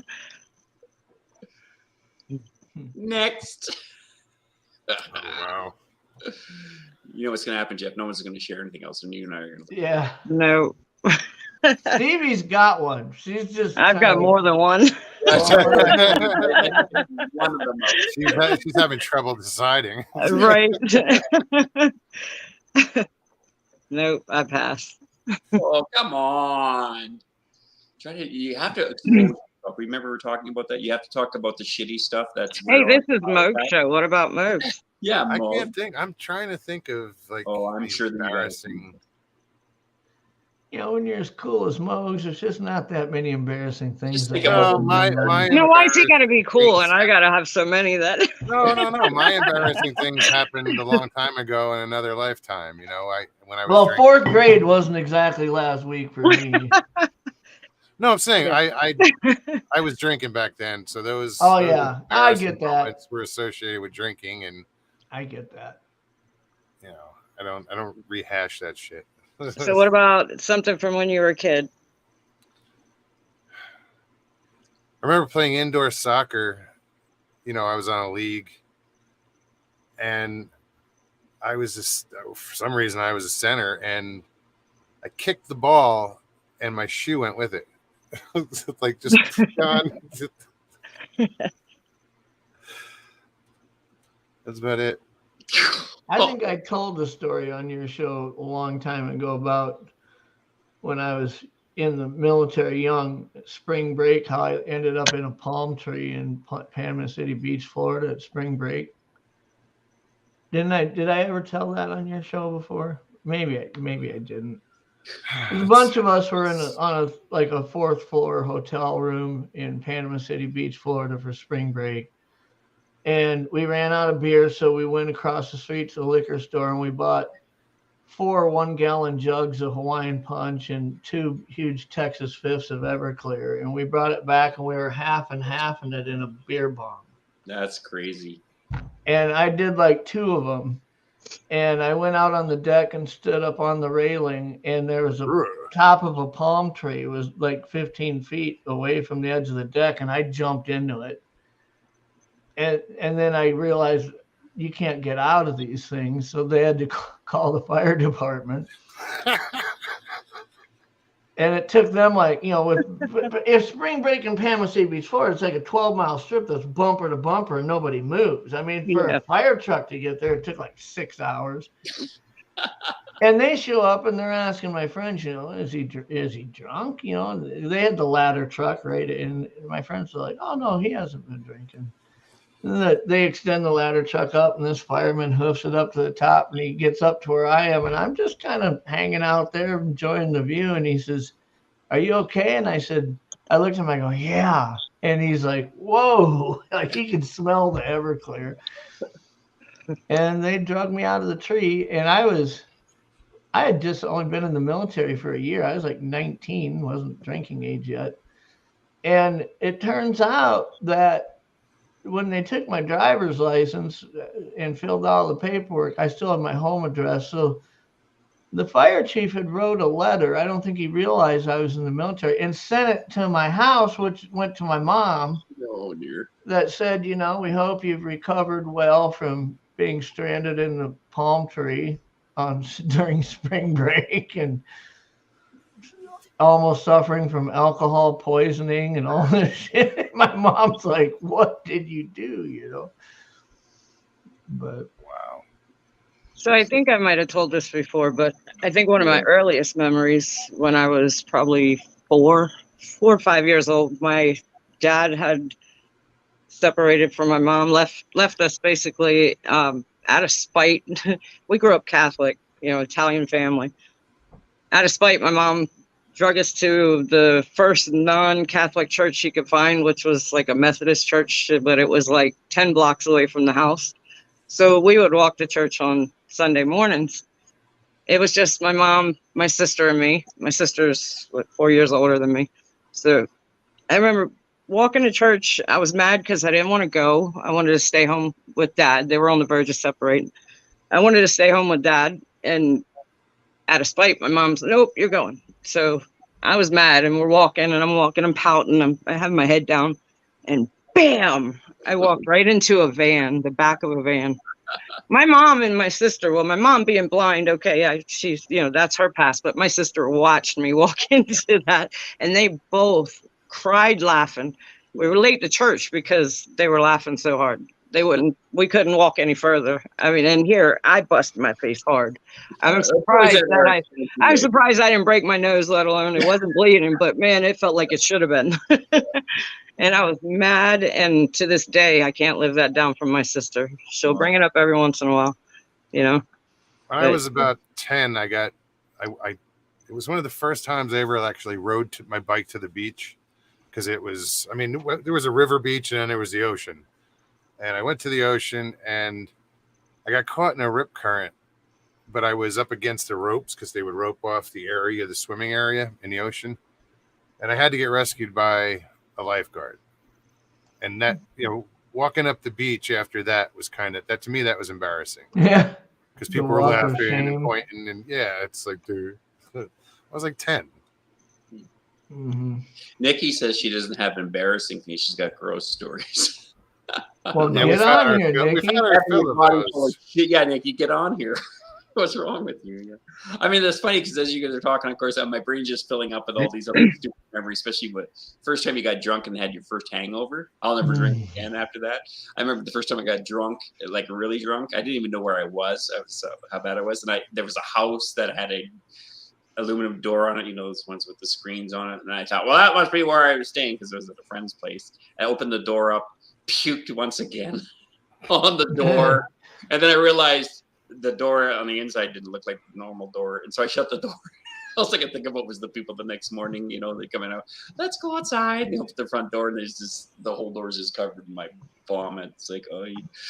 But yeah, the stupid stuff we did when we were kids, like man, I'm surprised. There used to be a bottling company or bottle company that was up on the side of a hill, and they used to have like Coke and Sprite, and they used to drop all these. It was a dispensing industry.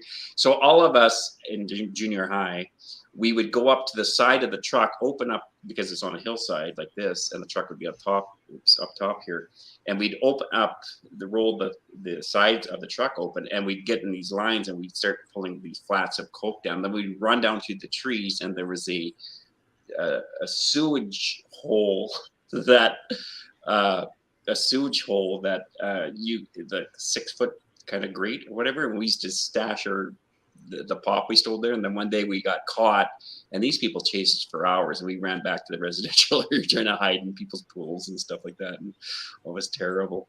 Or sticking in Canada, we had playgrounds, but we're in Canada, so we're a little rougher up here, and so they would cut this timber that's about this round, like ties, and we would take these ties as they were trying to build these playgrounds. But before they got a chance to build the playgrounds, we'd take the ties and we put them out on the road, in the dips of the road.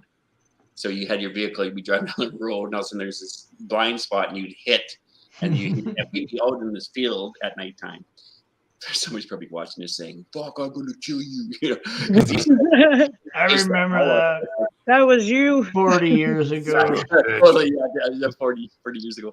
And then the only smart thing was we also dispensed a lot of that wood across the high school or the junior high grounds. So when they tried to come across the field in their trucks to come and get us, oh man, it was.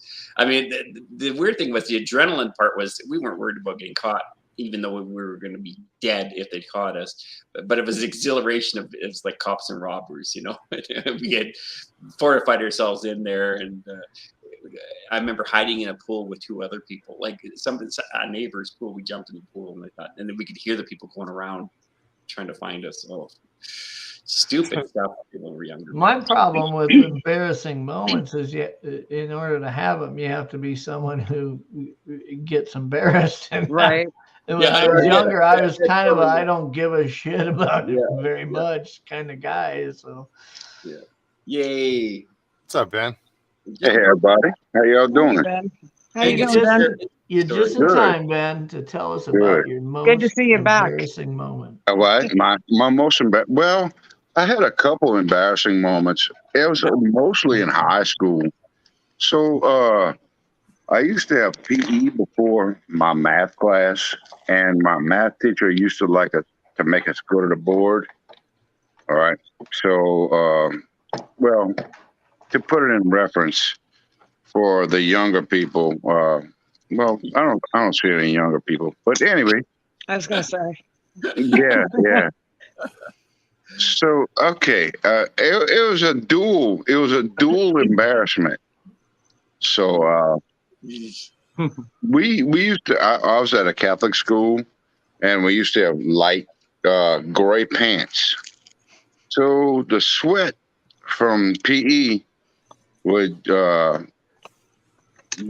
on. It would flow down your back and then make your ass wet. Your whole ass would be wet. You get a crack going first, and then pretty soon it all fill in. Well, they're called No, oh no! It's like your whole ass is wet.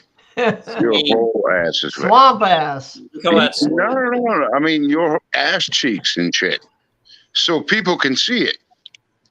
Yeah. With the gray uniform. Jen. Swamp ass. Yep. So, yeah. So you had to go up to the math board. Yep, the math board. But I would always anticipate the math board, and I'd be like, "Son of a bitch, please don't call me." And then I'd be like, "Look, I don't want to be crude, but please, don't fucking give me a boner right now." Yeah. Yeah. Absolute boner and wet ass for sure. Your sweaty ass pitched a tent right in front of everybody. Oh man. What the hell you were looking at on the board that would give you a boner? Dude, it's just the hormones, man. It's just fear a hormone. factor, and that's Like, what are you staring at that's getting you so aroused? Is the question. It's the letter B. you You can't look at immediately, my wet ass. you immediately try to think about things that would Maybe it kill might it. have been a letter B. I don't know. You immediately start trying to Boobs are occupy, like, think about baseball. What's Darren Dalton's batting average? Trying to think of something that would distract you. Dude, I used to try to think about everything, fishing, everything. Okay, I was always good. You know what? Like in all of these classes, bro, it's like I was always good with not having a spontaneous boner until like 30 seconds before the fucking bell would ring for everybody to fucking move to go to different classes. Then all of a sudden, there it is, boy. Boing. There it is. Shit, Ben, I think about fishing and I still get a boner. I mean, That's why. Man, fishing wouldn't have helped. that was pretty embarrassing, man. That was pretty embarrassing. Yeah. Hey, But Bell, shit. how are People you? ridiculing you. It's just, you go down, do something. It's like, no. Yeah, What the hell do you want now? Yeah. man. It was- Come on, Jay, you're awfully quiet there. You're See, laughing pretty hard. this is one of the classic arguments. Like when women play the woman card and say, "You don't understand how hard it is to be a woman." It's like, yeah, have you ever gotten a boner in math class? You know. Dude, getting off the school bus was ridiculous because the whole ride, I'm fine. The whole ride, that door opens, and all of a sudden, here we go. Let's embarrass myself. Yep. Hi, Nikki. Hey guys, Hi, Nikki. you Hey, guys got Chris. into a really weird topic. Yeah. Well, Ben came in. You It know. made me start thinking, and I'm like, God, I have a lot of gross ones, right? But then I ended up thinking of a couple of embarrassing ones. I mean, they're not big deals now that I think about it, but back then, oh my God, I was mortified. When I was like 7 or 8, they took me to my first beach, Redondo Beach in California. So there I am playing in the water, and I'm up to about my knees. I'm not a great swimmer. So, and I'm looking at my family on the beach when I see people running out of the water. Well, by the time I turned to look what they're running from, this massive wave took me straight down to the bottom.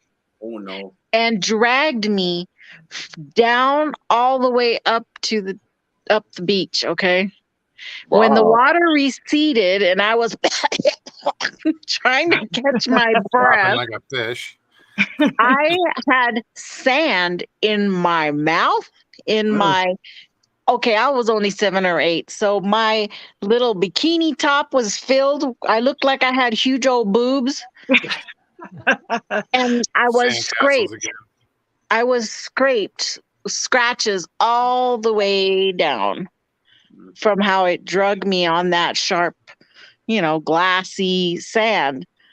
So it wasn't just that. That was embarrassing and people were laughing at me. But once they cleaned me off, I had red scar Man. just rash all the way down my face for our entire vacation. Oh. So every time I looked in the mirror, boom, there was my reminder. Did they leave you out of pictures and stuff? That sucks.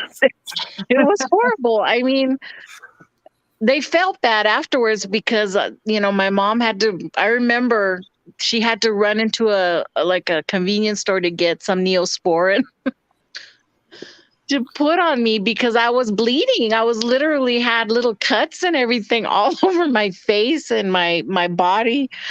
Oh, it was horrible. I've lost my swimming trunks being pulled on an inner tube with my friends behind the boat before, but I just got back on the boat and was like, It's not It's like I how- took them off. I lost them due to natural causes, you know. Natural. Yeah. I'm gonna tell you one about. I'm gonna tell you one about mine now. Yay! Oh, all right. I was in my 20s and we was at a taco party. Everybody's Is that a having code tacos. word for something? Or is it really? Yeah, exactly. Had That's what I was tacos. thinking. I had a great big. We was in a booth and we had several tables pushed up. It was probably 30 or 40 of us people, and we were drinking, having the biggest. I had to get up and pee. Well, I was kind of sitting 4 or 5 from the corner, and when nobody let me out, they would not let me out, and I wasn't about to crawl underneath that table. So my drunk ass stands on the seat, stands on the table. Phil. There's a ceiling fan up there. No. And I had a hoodie on, and that fan came around and grabbed that hoodie on the back of my neck and spun me around, and I stepped on every one of the guacamole bowls. And I had stuff going everywhere. I mean, That's not all Coyote that bad. Ninja says taco party. Here we go. Sure. It's like a hot dog party, but it's tacos instead. I tell you what, I got so tickled at man telling them boner incidences, I couldn't stop. I know. Bruh. That shit sucked, bro. That shit I sucked. remember being real young once. I remember, boy. Yeah. I was. This is. We should talk about dating stuff, which is my story. I got jogged into that when he's talking about boner builder. But I was going to this girl. I've known her for years, but when we were younger, I thought she'd be really good to date, kind of thing. So I went over her house to, woo her over or whatever like that. So one of the things we're in the kitchen, and she decides to bring out her family photo album. So she's going through her family photo album, showing me her brothers and her sisters and her mom and all this kind of stuff. I think this is really cool like that. And then there's a picture of her. Here's a picture when I was younger. And she's underneath the kitchen table, and I'm looking at the picture, and she's like 5, you could say 5 or 6 years old. And below her, there's all these chocolates, and she's eating these chocolates and that. And then I noticed her disposition changes all of a sudden as I'm looking at this picture, and I'm saying, well, here's a picture of you. It looks like when you were 6 or something like that, 5 or 6, and you're eating all these chocolates. She goes, oh my God, put that away. And I said, why? That's me eating shit. She's eating Oh my God. Oh, man. Yeah. And her family thought it was really funny to take a picture of her and put it in the family album. Oh, I never dated her. look I at never that dated her picture. because you just can't kiss something like that after that's in your brain. You just was like, no, it ain't gonna happen. oh God. And boy, I wonder if they had that written on the back of the picture. Yeah, she tried to deny that picture in the event, and I thought, no, I remember that very clearly. That's why we're not dating at the time. But oh, it's funny. It's embarrassing, but again, let's embarrass our friends now. Yeah.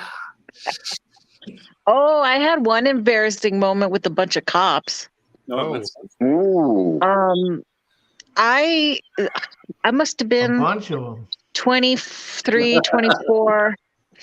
I was a loss prevention manager, and I worked at a Kmart in Phoenix, and it was a really bad store. And I ended up chasing this kid, out the door. He had like a $75 baseball card package. So I'm chasing him, and I didn't have any backup that day. So the way the store was, in the corner of the parking lot was a JB's. It's kind of like a Denny's, like a Big Bob's Big Boy type of restaurant. And I'm chasing him. It's Phoenix. It's 115 degrees, okay? And I catch him and throw him down onto the asphalt. Wow. And he's screaming because I'm holding him down on the asphalt, and he's burning. Okay, his arms. I'm just trying to get him down, and I'm handcuffing him. And I look over, And in the face, in the window of the JBs are all these people's faces just covered looking at me, all these old people looking at me through the window. And out of nowhere, 5 cruisers come barreling into the parking lot, one right after another, sirens blaring and everything. And I picked this kid up, and he's burned. His arms are burned. My hands are burned, and from the asphalt. And the cops are all running out, and they grab the kid, and they're like, "Wait, who are you?" And I go, well, I identified myself. I'm loss prevention. And I caught the kid with all this stuff. And he goes, "You're not a cop?" And I go, "No, I'm not a cop." He goes, "Well, the call went out that a lady officer was down." Oh no. Oh man. So when they said that, they pulled every Oh, that's cruiser in the entire area to my area to help me. Did you get a date from one of the cops after that? Well, I was embarrassed. I was embarrassed for that one. I go, no, I didn't even call anybody. I didn't even have time to call for backup or help. It was somebody. It was the people in the JBs called for assistance for a lady officer down. Well, they probably saw their handcuffs.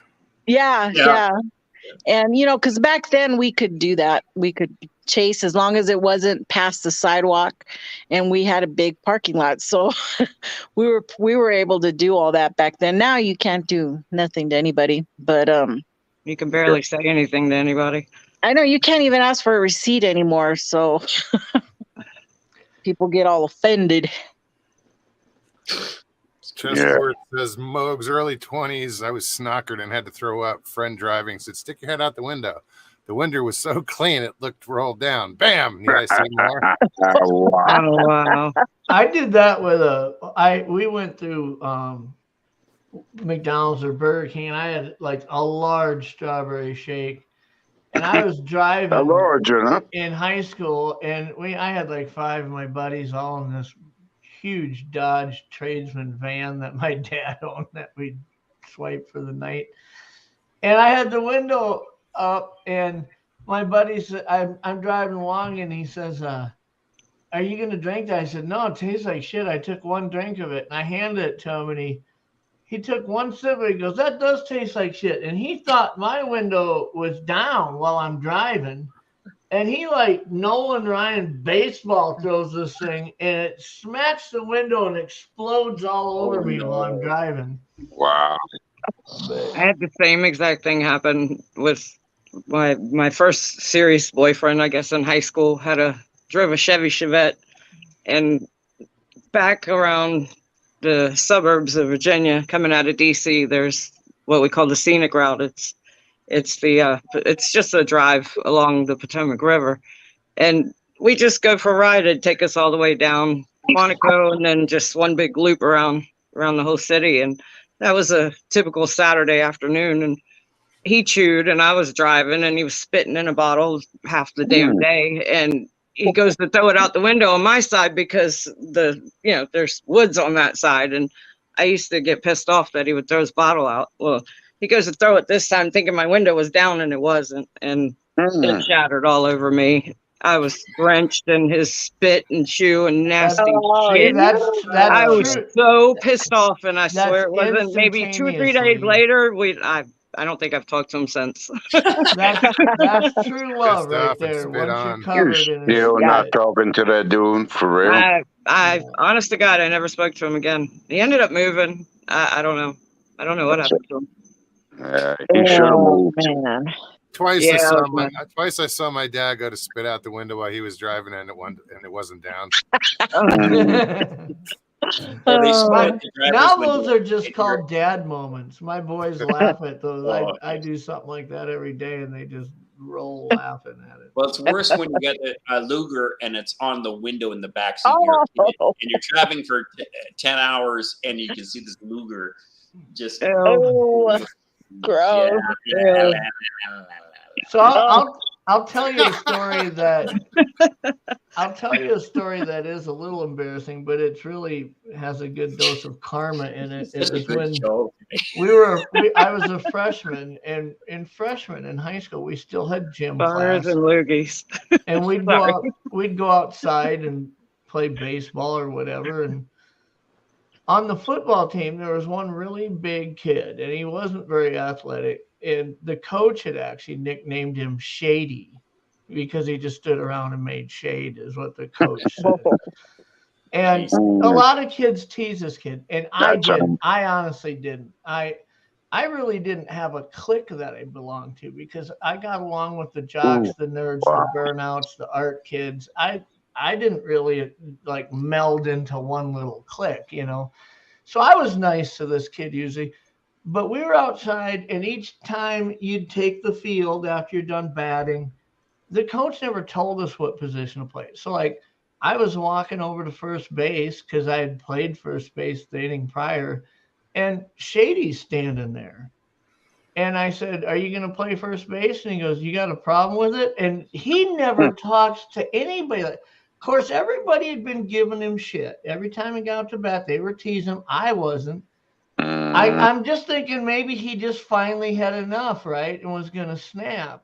Well, And so I'm walking over to first, and I said, "Do you want to play first?" He goes, "You got a problem with that?" And I looked at him, I go, "What?" And he goes, "Do you got a problem with that?" And I said, "No." I said, You can play first if you want." And I walked over to second base or whatever. And after gym, we're all in the locker room, and he's standing there. And I walked up to him and I said, "Are you having a bad day?" And he goes, "What do you mean?" And I said, "Well, all I asked was if you wanted to play first, and you started acting like you wanted to, like you had a look in your eye, like you wanted to fight me." And he goes, "I've had enough of everybody's shit." And he's like bull rushes me, like he's gonna hit me. Like just comes over the bench in the locker room at me. So as he's coming at me, he throws a punch, and I like ducked, and he's wearing glasses. And he just big haymaker punch again, and I ducked the guy. I said, "God damn it, Shady, you better fucking stop that." And he tried to punch me a third time, and I smoked him in the face. And I remember throwing a punch and landing it. And I woke up straddling that bench, looking down at it with blood running out of my nose like a faucet. And the gym teacher's straddling the bench looking at me and goes, "Are you okay?" And I looked at him, I said, "Don't tell me fucking Shady kicked my ass in front of everybody." He says, "No, you hit him." Knocked his glasses off. He had to go to the hospital because he needed some stitches where his glasses cut him.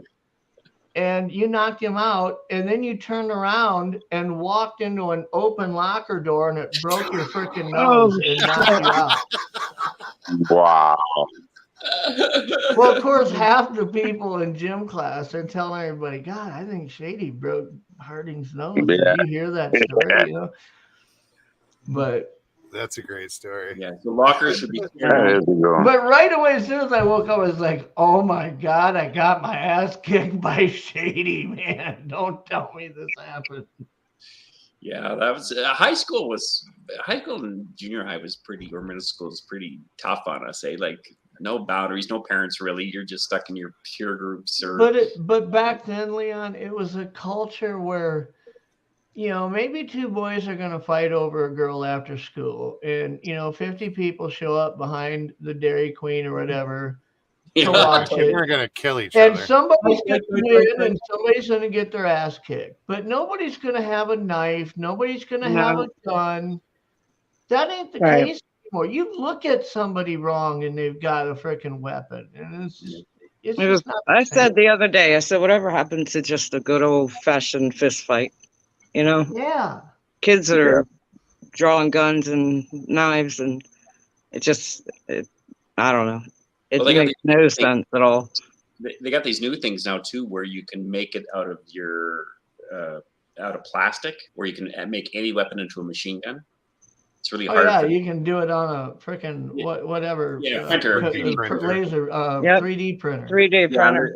And they're finding it really hard now to run up like 2,500% since last year, which you're making 9mm into hand machine guns and any gun, and they're little pieces of plastic. So when criminals don't even need to do that though. They go out 2 a.m. and go from car to car to car in people's driveways because half of us gun owners are dumbasses and leave a pistol under their seat or in a glove compartment and they don't lock their car. It's like, if you're a gun owner and you do that, I'm okay. As a gun owner myself, I'm okay with like 10 years in prison. You want to keep a gun in your car and don't lock it, and somebody steals it and commits a crime, you're about as guilty as anybody. Yep. You put the gun in their hand. The irresponsibility of some of us gun owners it works against us more than anything else. What Absolutely. about the irresponsibility of the gun buyers? What about it? I'm just saying. I mean, I don't know, man. It's just it goes both ways. We don't have like you guys have. Well, the thing is this: if I want to hurt somebody, and I've got malice in my heart, I've thought about it. I want to do it. You're gonna shit. If I go to a sporting goods store and they make me wait 48 hours, 2 weeks, whatever. You know what? If I got to wait 2 weeks, either I'm going to wait 2 weeks and get the gun and then do it, or I'm going to go find another way. I could grab a hammer and cave your head in. Are we going to outlaw hammers now? You know? Yeah, you're right. You're right. And I know this sounds morbid, but I mean, when we talk about like the AR style weapons, or what people like to call assault weapons, I mean, they're not automatic. They're semi-automatic. One round per trigger pull, same as a semi-auto pistol, any semi-auto rifle. Yep. And if I was going to walk into a populated place with the intent to do something so evil as to cause as much damage and malice as I can, I'd be better off taking a gym bag with 4, 5, 6 handguns in it than with one AR. Yeah. Because if I had a half a dozen handguns, first of all, I've got 2 of them I'm aiming different directions shooting at once. If one of them jams, I'll just drop it on the floor, reach in the bag and grab another one. But nobody wants to outlaw handguns. They want to outlaw an AR, which is harder to conceal and get into a building. And if it jams, I'm out of commission. I can't do any more damage until it's unjammed. I mean, a couple handguns are more dangerous than one AR. If you're thinking about maximum casualty rates for somebody who wants to do something like that, the whole gun argument is just baloney. It makes no sense. Yeah, you're right. People arguing against guns don't even know the difference between semi-auto and auto. They have no clue. You're right. You're right. I hope you don't mind it. You know, I kind of end this conversation here because I just don't want to talk about guns on my channel. I hear you. Yeah, way to go, Jeff. I didn't bring it up. No, it's cool. No, I was going to say to Jeff, just stick to pooing in people's boots. I fucked it up. No, you didn't. You're always taking the blame, Ben. You're always blaming yourself. Stop. Come on, man. The conversation is interesting so far. So. Well, the problem is there's a lot of topics that really could have a healthy conversation about, but unfortunately, they tend to lean to a politically motivated, slanted conversation, and that's where it feels unhealthy. You are right, Jeff. It's not just guns. It's a lot of topics that are hard to have real conversations about because people have used those topics as cannon fodder for political, discussions. So, Jay, your mic's off. I was just wondering, I noticed a lot of times online right now, you guys might be able to see this too, is I notice people are, instead of writing the full thing, anything that has to do with like negative words or violent words, they have a dot. They're putting dots in there. Do you guys notice that? Yeah, I have. And is that because the algorithm's looking for, because again, the algorithm seems to be overkill. Yeah. So they're having dots in there when they're talking about shootings, and they go like shooting dot or hunting dot, or even if you're talking about something that's got nothing to do with violence, but it's the words. I didn't know that. Hey, Mogs, I'm sorry, bro. I did not mean to do that. I don't Right. think Moses chastising anybody. He's just saying, No. Oh no, you know, let's I just let's have a understand. funner conversation than that. Really, I mean, Yes, I understand he's not. I definitely do, but I don't know about all the algorithms and all of that stuff like there's that. just So certain things, you know, I There's yeah, trigger words. over the There's, years, yeah. and it has been years now. This is crazy. There's things I don't talk about. You know, we don't. You know, yeah. it's kind of common knowledge. You don't talk about guns. You know, or you Okay. don't talk All about right. certain things. it's like Sammy Kershaw said it: politics, religion, and her. We don't talk about those three things. Oh well, I do apologize, I'll Mo. talk religion before I'll talk politics because I'm pretty True. ignorant in politics. Oof, sneezing. That's Hey, was anybody over here a Game of Thrones fan? I was. me. Yeah, me too. Did you Have you watch? have y'all seen House of Dragons? Yeah. I haven't watched it yet. Don't tell me. Really? I'm gonna watch it. Oh, Don't say anything about that dude. one. I've got it. I've got it recorded. I just haven't watched it Now, yet. House of Dragons is the prequel to Game of Thrones. It that is. right? It takes What, like about 200 years? 200 years before. Yeah. What's I it don't on? like watching an episode every other day. I want to wait till I'm like either I'm sick or something where I Can you got 2 binge Yeah. watch? days to binge watch the Exactly. whole something. I hear you. Exactly.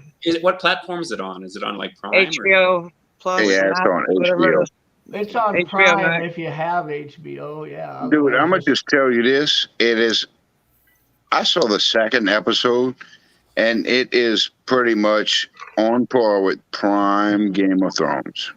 Well, I don't know. I haven't watched it, but I've seen, like, I caught Entertainment Tonight while I was doing dishes. I was listening to them talk about it, and the actors that are the main characters, it just seems totally different. I mean, I haven't watched it, so I don't know, but yeah. I haven't watched it yet, but if you can recall back to from the first episode to the last episode of Game of Thrones, Oh, look how far they Game of came. Thrones didn't really have that dragon feel to it. It was the last couple episodes that kind know. of brought that into it. Well, the So last, when you the look last at this two as the seasons, I guess, if you want to say. when you look at this as the prequel, you realize that That's where they originated from. That's where she it's found. actually the regular season is going full circle at the end. If you as they're remember trying from to- Game of Thrones, when Daenerys was given the dragon eggs, that was where that whole dragon storyline came into play. That moment, and it was what, about midway through the whole series, No, it was like or it was a little earlier on, but not. It wasn't at first though. no, it wasn't right at first for sure. It was when she got with she was with Khal With Drogo. Drogo, yeah. Yeah, and she got those eggs, but It was a man. wedding gift. Remember? Yeah, Yeah. it was. It sure was. Sure was. It's funny how these really good series they try to follow it up with some type of a spin-off from it, like Vikings. Vikings was freaking awesome. The Oh, I entire love it. whole I thing. loved agree. that And then show. they came out with that last little bit kind of series that spins out that kind of ties the continuum, and it's like I not couldn't that it get into wasn't that. good, but it's like everything post Ragnar dying. It wasn't as good. Yeah. Hey, Jeff, did you realize that did you see all of the snakes with Ragnar dying? They were all Yeah. pythons and boa constrictors, which did not exist in. Yeah, well, You know what I'm saying?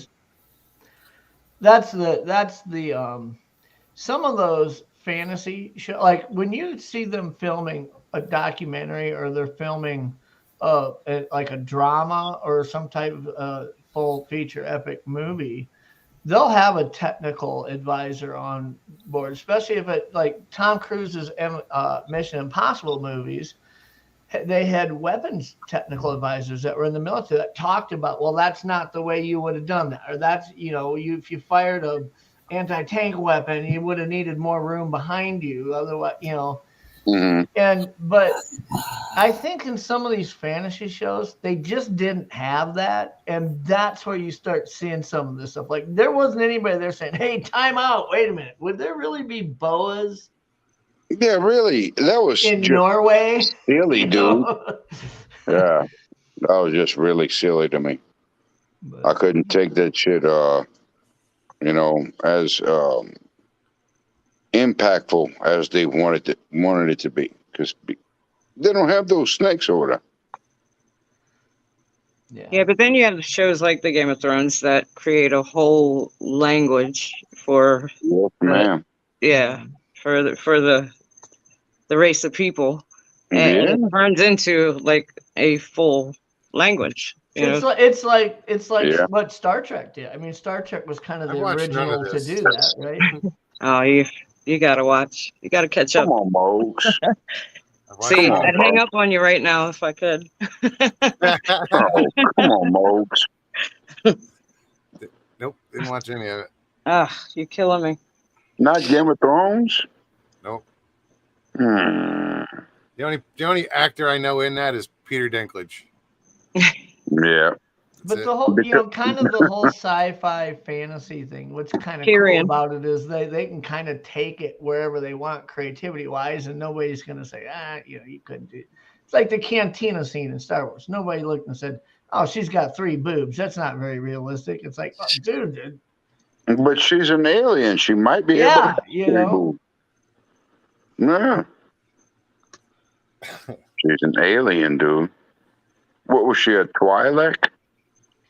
See, any woman, I mean, if an alien that has 3 boobs, they should have 2 on the front, and then they should have 1 in the middle of the back for dancing, for slow dancing. Oh, brother. I knew that was coming.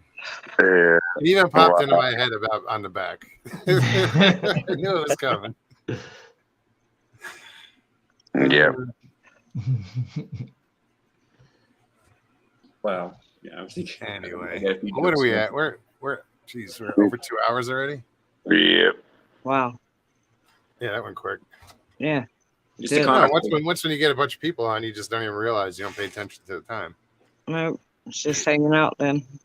What Judy was funny says she though, hasn't seen Game of Thrones. Brandy hasn't seen Game of Thrones. Oh, y'all gotta watch it. It's You gotta watch. I'm not alone. well, it's a commitment. Some of these shows, It is. if you're going to jump into Game of Thrones, you got to sacrifice 4 to 6 weeks of your life, of your spare time, because you're going to, you watch, when you get hooked on it, it's like, You have to, because the you kids get are in hooked bed. on I it. should go to bed, but I'm going to watch a couple episodes quick, You do get, you can't help but get hooked on it. It's that good. The storyline just sucks you in. You want to sit there and watch and binge. Oh, yeah. It really does. That's why Jeff started this conversation by saying you can't just watch one episode and wait until next week to see it. You got to sit there and binge a couple at least. So Jeff and Stevie, Ninja says you'll regret it. One, you're gonna get sucked in, I'm sure. did the last couple seasons ruin it for you? Me? Of Game of Thrones? Yeah. It didn't ruin it. I just wasn't pleased with the end, how they ended it. That was, I don't know of many people that did like the ending of it or how they ended there's it. so many of these shows that when they stretch it out, let's say it's 7 seasons, it's like, dude, they could have quit after 5. The Walking Dead is probably the only series I watched and thought it actually made sense to the end. But I've watched a lot of shows like Sons of Anarchy and things like that. Yeah, see, I don't like how that ended. They could have quit 1 season earlier and landed that plane, Yep, absolutely. Good night, Jay. Good night, Jay. Hey, Jay. Sorry, I was pulling up that show. I was just noticing on Pirate Bay you can watch it if you don't have HBO. It's not a sci-fi deal. It's kind of a historical, documentary Western type thing. But if you haven't seen Hell on Wheels, I really enjoy it. I think you'd love that, Mogs, if you haven't seen it. But I think you would too. Hell on Wheels is pretty good, but I never finished it. I watched like the first 2 seasons. The lead actor is the character is Colin Bohannon, but it's Anson Mount is his name, and he's just the perfect person to play that character. Ex-Civil War guy. He was a Confederate soldier. Comes out here to the Dakotas as the railroads are racing, from California to the middle and to the east. and they were seeing who could get there first, right? And it's just a gritty Western, like the Indians are attacking them out there. It's just crazy. But It's the raw. it was a good West, storyline. the Wild West. Oh, I definitely enjoy that. I have to check You it out. would. You would. I'm surprised you haven't caught on to it yet. Yeah. I don't watch TV. What? You're not I watch programmed? TV. You know what's also really good is The Last Kingdom. I saw some of that. I did too. No. I liked it. Yeah. What I about got what into that one. Stevie, what was the one that we just turned you on to? The Chosen? Oh yeah. The Chosen. Chosen? That's an app. That's actually an app, or you can just Google it. But it's the story of the Bible, basically. Story of Jesus Christ. Story of Jesus. I mean, but yeah. on a street level. Yeah. From the it's just from a different perspective. I haven't watched it yet, but they it's amazing how they make it is basically by donation of crowdfunding or crowdfunding and every episode is crowdfunded. I mean, they collect enough to make the episode and then they push it out, but it's almost like each episode is watching a movie. I mean, it's that good quality of filming and the actors, and there's some actors in there that you recognize from different, it's like one of those actors where I know I've seen them on something else, but no, I like how it is about Jesus, but they also like the scoring, the music. It's more modern. It's not that, old churchy, whatever feel. It's a little more modern, and the characters are portrayed in a more modern way, but still based on that time. It's good. Y'all gotta check it out. It's called The Chosen. It's an app. You can download the app and watch episodes from there, or you can just Google The Chosen and you can watch episodes on that, just on the website or from the website.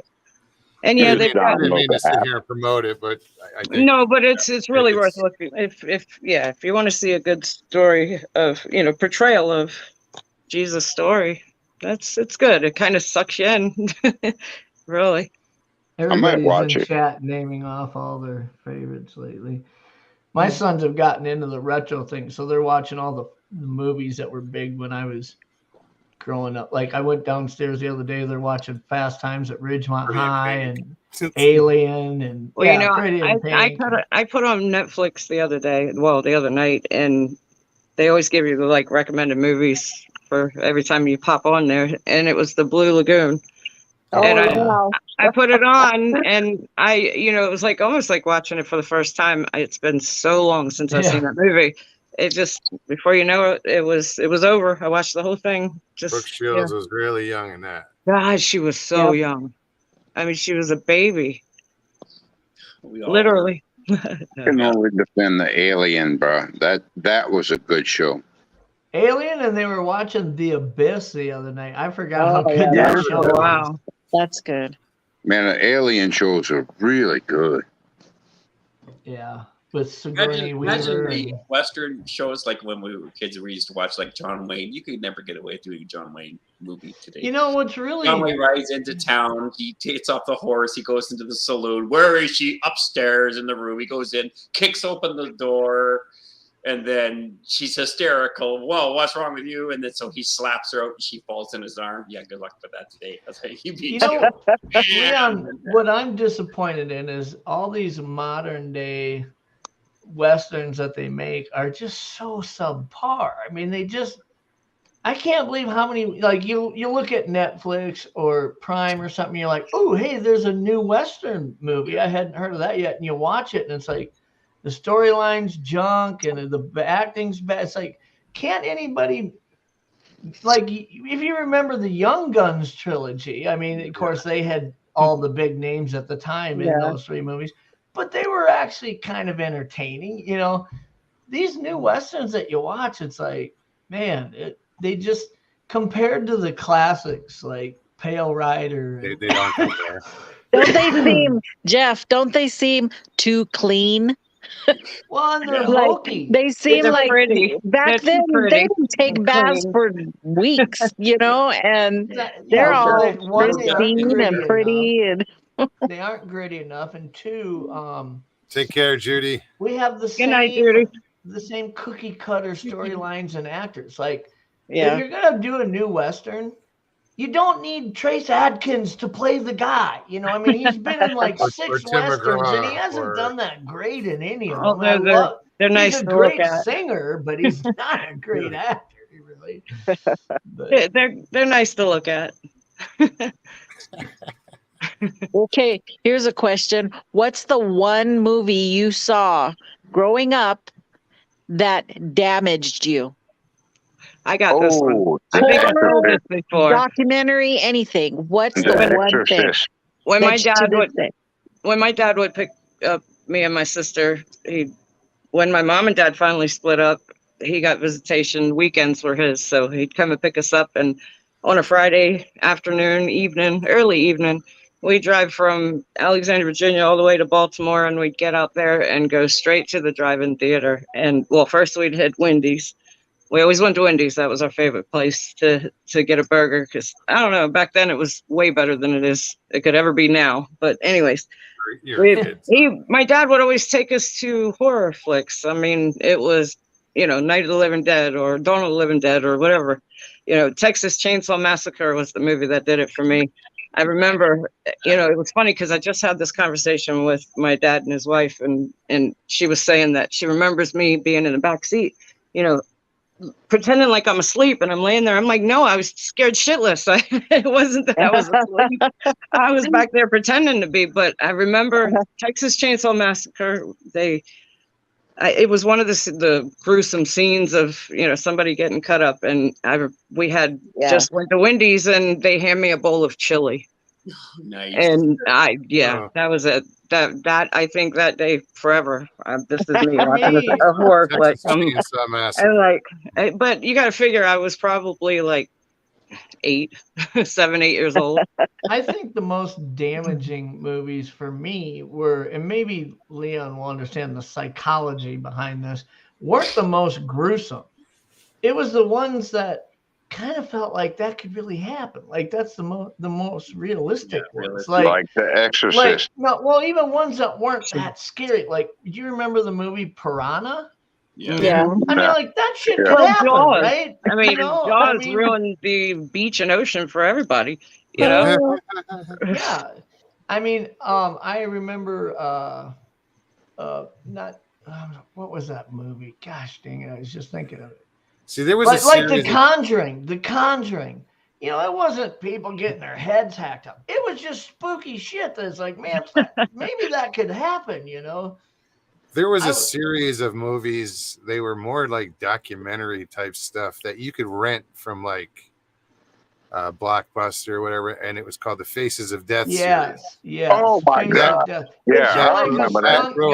A stunt guy jump in a car over a ramp, and he'd come short on the other one and show his head coming off. And, I didn't make it through 10 minutes of the first one. Brother, you see the dude with the parachute in the crocodile pit? Oh my goodness. I wonder if you can still watch those somewhere. Do you suppose they're still online? They're probably on YouTube. Yeah, I'm sure you can. I don't know. Somebody probably posted them on YouTube. Leon, what about you? Oh, the one that scared the hell out of me when I was a kid was they used to do trilogies like Twilight Zone and stuff like that, but they had 3 movies in one. And this one was with dolls in it. There was 3 movies of dolls, and one was this African doll this girl got in New York City, and it was sent to her, and she was going to go. And her mom's. It's funny because the movie starts off as her mom's chronically phoning her, and she's having this conversation of daughter-mother conflict with the mom, and so as she's talking to her mom on the phone, her mom's ragging on her about whatever. She gets this parcel. She opens up the parcel. It's this African doll. It's got this little kind of charm on its throat, and she thought, well, this is kind of cute or what like that. And she reads about it has a written thing down there. So she takes the doll and then puts it down onto the coffee table. But when she does that, the amulet that's keeping the doll non-alive falls off. But she has to go have a shower. So she's reading this card that comes with this doll and stuff like that. She goes to have a shower. And then she comes back to the living room. She can't find the doll. So she reaches underneath the living or under the couch and stuff like that. And all of a sudden she gets pricked. And here, this little African doll had this this spear. So the whole show is about her trying to fight off this little African doll. And it's sticking her, and she gets a suitcase, and she tries to put it in the suitcase, and also the knife comes to the African doll now has he's a little guy, but he's got this butcher knife now. He's got out of the kitchen, and he opens up the suitcase, and he starts cutting the suitcase. And she's eventually trying to put it into this oven to kill this thing, right? And eventually she does, and then she opens the door up to the oven, but the spirit that was in the doll is now in the oven, and so she opens it up, it comes into her, and then so she phones her mother and says, "I've changed my mind. Yeah, why don't you come over?" And she's sitting there with this butcher knife just in front of the door. Oh my God. I dreamt about that in college, in high school, in junior high. I dreamt I was running around college, high school, junior high. Obviously, probably was picture some killer clowns from outer space. Yeah, whatever. That's You know, in the 70s when you had The Conjuring, you know, some of these movies that the really iconic horror ones. Oh, let me came tell out. you mine then. But then when you got into the 80s and the mid 80s, it got to be kind of like overkill, like Creep Show. And, you know, like they were just, you know, they tried too hard almost. Like it wasn't scary. But I do remember one from the 80s that was called My Bloody Valentine that I thought was and maybe it was just because I was like 15 or 16 when I watched, but I remember that one. I didn't like it all. Well, if you think of the 80s, remember the 80 movies? They were like, even the war movies not there. I mean, they were just, everyone was complaining about TV shows or affecting children. And some of the movies we were watching was like just blood and guts. Everything was blood and guts. Over the top, blood and guts, you know. Yeah. Everything's blowing up, and the more guts and stuff you could have, the Rambo stuff. Oh yeah, Hellraiser with the pinheads. Oh my God, that was always freaky. The 80s brought you shit like Red Dawn, you know. Yeah. Again, okay, a movie so mine. that Let me felt tell like you it mine. could happen. You know. Go ahead. Sorry. Aside from Hotel Hell, which scared the living lights out of me. Yeah, that was a tough one. That was a tough one. But the one that messed me up, and still to this day it disturbs me, was Clockwork Orange. Oh, yeah. Really? Yeah, interesting. The whole idea of the raping and all of that weirdness was like, it freaked me out. Felt a little real, like coming back to that same thing. It's like, this feels like something that I could read about that happened somewhere in a newspaper, even though it's like out there. It's like, it's not like somebody took a chainsaw and cut off 25 people's heads like some of these movies, you know. I'm telling you, that dude with the one eyelash on one side, I remember for years people were going to Halloween in that costume. Michael Haywood said The Legend of Boggy Creek. Still haven't seen it. Hey, can't believe you haven't seen it. Really? Wow. I found that. I want to stop sometime in Falk, Arkansas. I want to go check that out. I thought about that when we went to go get Judy. One of the best movies I thought that I've watched about 6 times was Fifth Element. I thought that was a great movie. Yeah, that was pretty good. It would layer itself in different scenes, but all the scenes would all fit together as they're all. Oh yeah, Danny Stanton said it. The hills have eyes. Yeah. Children Wrong of the turn. Corn. Well, the hills have eyes. Wasn't that based on a Dean Koontz book? No, that was Stephen King, I think, not Dean Koontz. I'm pretty sure. Kubrick was a really messed up. All his Cujo freaked me out. Kubrick movies were all weird. Like The Shining, wasn't that The Shining too? Didn't he do that one? Shining was Stephen King. Yeah, but who? Oh, who did it? Yeah. Isn't The thing we should about check the on Ben, 80s scary was, stuff. Is he alive still, or is he one of the people we send out to go to? Oh, check that out. The one person in the movie that always ends up dying at the very beginning. Yeah. Look at what that The one is. that says, I'll be right back. Yeah. the thing about the 80s and the Really dark. 90s is so many of the horror movies, it wasn't that hard to remind you at any point in the movie, oh, it's just a movie. You know what I mean? Like the whole Friday the 13th thing was just like, oh, it's just a movie. There's Christine, things like, those kinds of movies. They were entertaining horror movies, but they Yeah. didn't like keep you up at night, right? What about Right. The thing kept me up at night. Oh, Yeah. yeah, that was good too. Yeah, William Oh, Friedkin, Time, you had a Carpenters. I saw that at the theater. the Body Snatchers. That one was freaky too. I mean, just the blob. I was so little when, that I was think kind of two freaky. more modern movies that weren't really quote horror genre that freak me out is The Edge with Anthony Hopkins, where the grizzly bear's chasing him. Yep. And the other one is The Gray with Gray, Liam with the Neeson, wolves. where he's tracked Yeah. by those fucking timber wolves.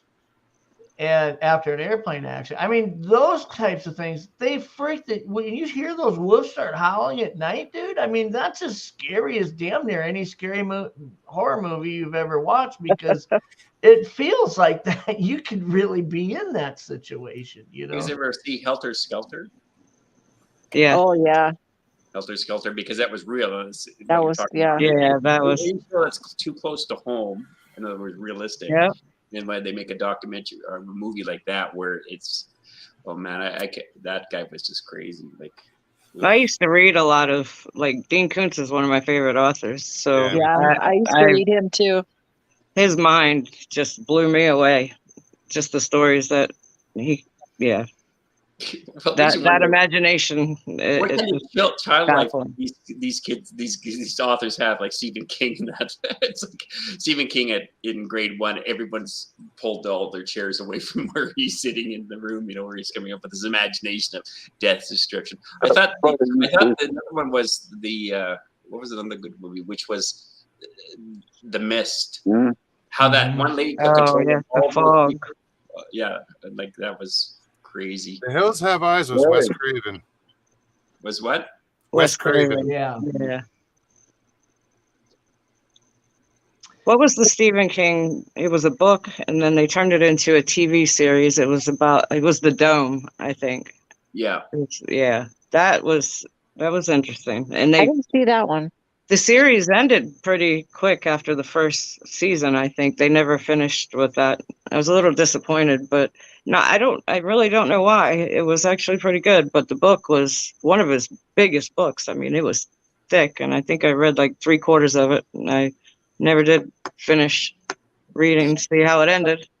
So Yeah, that's the thing is all his books are big. Like it's a Yeah. But then you get into the Gunslinger series, the Gunfighter, the Dark Tower series or whatever, and that's like 8 books, and they're all telephone books. Mhm. I've read that whole series. Which the book series always seems like it's going to be better than the movies. I mean, epically, that's the way, like the whole Jack Reacher series. As great as the Reacher series movie was with Tom Cruise, the books are awesome. And Jack Reacher, the character in the book, is like 6'6" and built like an MMA fighter. And then here comes the movie series. Let's put Tom Cruise in there, 5'8" and weighs 150 pounds. Yeah, I always liked reading the book first because I like to create my own, You guys ever see the Night Stalker? visual of what I thought the characters would be. And if you watch the show or the movie first, it kind of ruins the book for me in a sense. I don't know. No, well, it does. Yeah, or the book's totally opposite of what you thought was Yeah. in the book. Yeah. That's always a letdown. For me, I just think about how many scary movies that you watch, and it's like some of them are truly scary, but it seems like for every really truly scary one, there's always one that you watch expecting that, and it's entertaining almost more than it's scary. And then you watch a movie that you don't expect. I remember the first time I watched The Revenant, the first time that I saw that, when that bear is kicking the shit, I'm like, Yeah. holy, I'm yelling at TV, holy shit. I don't know if I've ever reacted like that to most of the horror movies you watch. It's not good imagery in your head to have when you're in the forest looking for Sasquatch. Because any of those out in the bush kind of shows, where they got something happening, doesn't help you with the bush willies at all, because your brain's already got this labyrinth of spookiness because of those shows. This was pretty cruel, but when my sons are young, when they were like junior high age, we were going to take them on a trip. Our church was going to take all these boys on a adventure trip to like out in Montana in the wilderness camping and stuff. It's going to be like this church thing, right? Like, we'll go on hikes and read Bible stories at night, and they asked me to chaperone. Well, the week before we left, they also asked me to the youth leader asked me to fill in to lead the youth group that night. So I made them all watch The Edge, where the bear, and we watched the movie. And then we go on this trip to Montana. Dude, there was one kid that was so freaking deathly scared of being out there in a tent. And eventually, after the first night and the second night, he kind of overcame it. And at the end, I had brought a knife that I had his name engraved on. And I told him, this was scary for you. I know it was. His mom even talked to me before the trip. He's going to be crying, And at the end, I gave him this knife, and he was like, man, he really matured a lot. But it was so cruel to make him watch that movie, and then we go on this trip because and you were never asked back again. Oh yeah, they never. I would actually. It wasn't long after that my kids said they didn't want to go to youth group anymore because they felt that the youth group leader was still pissed at them for what I had done. But it's the power of a movie, how it can affect a young mind, probably for life. Yeah, today it's video games that are affecting young minds. Yeah. Destroying them. Well, yeah. Turning them into goo. This shame. Well, listen, guys, we've been at this 2.5 hours. I think we're gonna wrap this up. Yeah, we didn't even talk about Sasquatch at all, which is kind of nice, actually. It's kind of nice. Hey, Thanks for letting me you have. never know what you're gonna get here. Caillou Ninja just asked, did anyone watch Prey? And I think we talked about that on one of your past shows. Definitely one you people should watch. That was a good movie, I thought. Have you seen that yet, Muggs? It's out on, I think it's on Hulu. It's on Hulu right now. I don't think so. Prey is the prequel, the first alien visit of the Predator series. No, I haven't seen it. Films. Yeah, I haven't seen it. Place in the, like it was a Native American tribe and whatnot. Yeah, I've heard good things about it too. Yeah, it was a good movie. Have to check it out. Right. Thanks, Mox. All right. Well, you guys. Oh, my pleasure. Awesome. Nikki, thank you. Bye. Good to see you, Nikki. Good to see you. See you, Ben, even though we can't see you at all. I know. Thanks, Jeff. Good night, guys. Thank you. Yep. Talk to you soon. Ben, you still there? Yep. Oh. It lives. It lives. He's alive. I'm just listening, buddy. Man, I've been up since 3 o'clock this morning, bro. Well, why don't you And you know what? Yeah. My main thing is, bro, I want to say hello to everybody. Really do. So I'm going to bow out, bro, because I cannot help but going to sleep right now. Nope. Enjoy. Pleasant dreams. Good night, Ben. Thank y'all. Hey, love y'all. Y'all great people. We'll talk to you soon, man. Love you too. All right. Peace. Bye. So what up, Stevie? That 2.5 hours went fast. Real fast. The first hour took a little longer than the second hour and a half, it seems. Well, the more people that jump on, the quicker it goes, because then you're just hanging out, Yeah. hanging out with friends. Always Cool. fun. But yeah, thank you everybody for showing up tonight. Thanks for having me on. Oh, my pleasure. Normally I don't like Oh, let me do this real quick. I don't prepare, shows, but you were talking to me and I was like, people are stupid, I and know. I just wanted to bring it up a little bit, and thanks for sharing it with us. Well, it was that kind of day. Yeah. Well, hope it Good to, helped. it's good to talk about it. Yeah. I think it needs to be talked about, People don't realize their actions, how it affects somebody else, Yeah.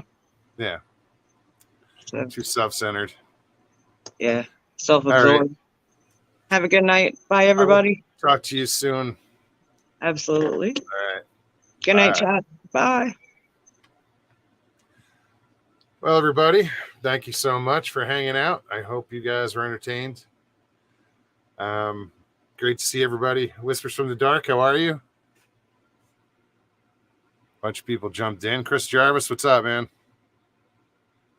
I haven't seen in a while.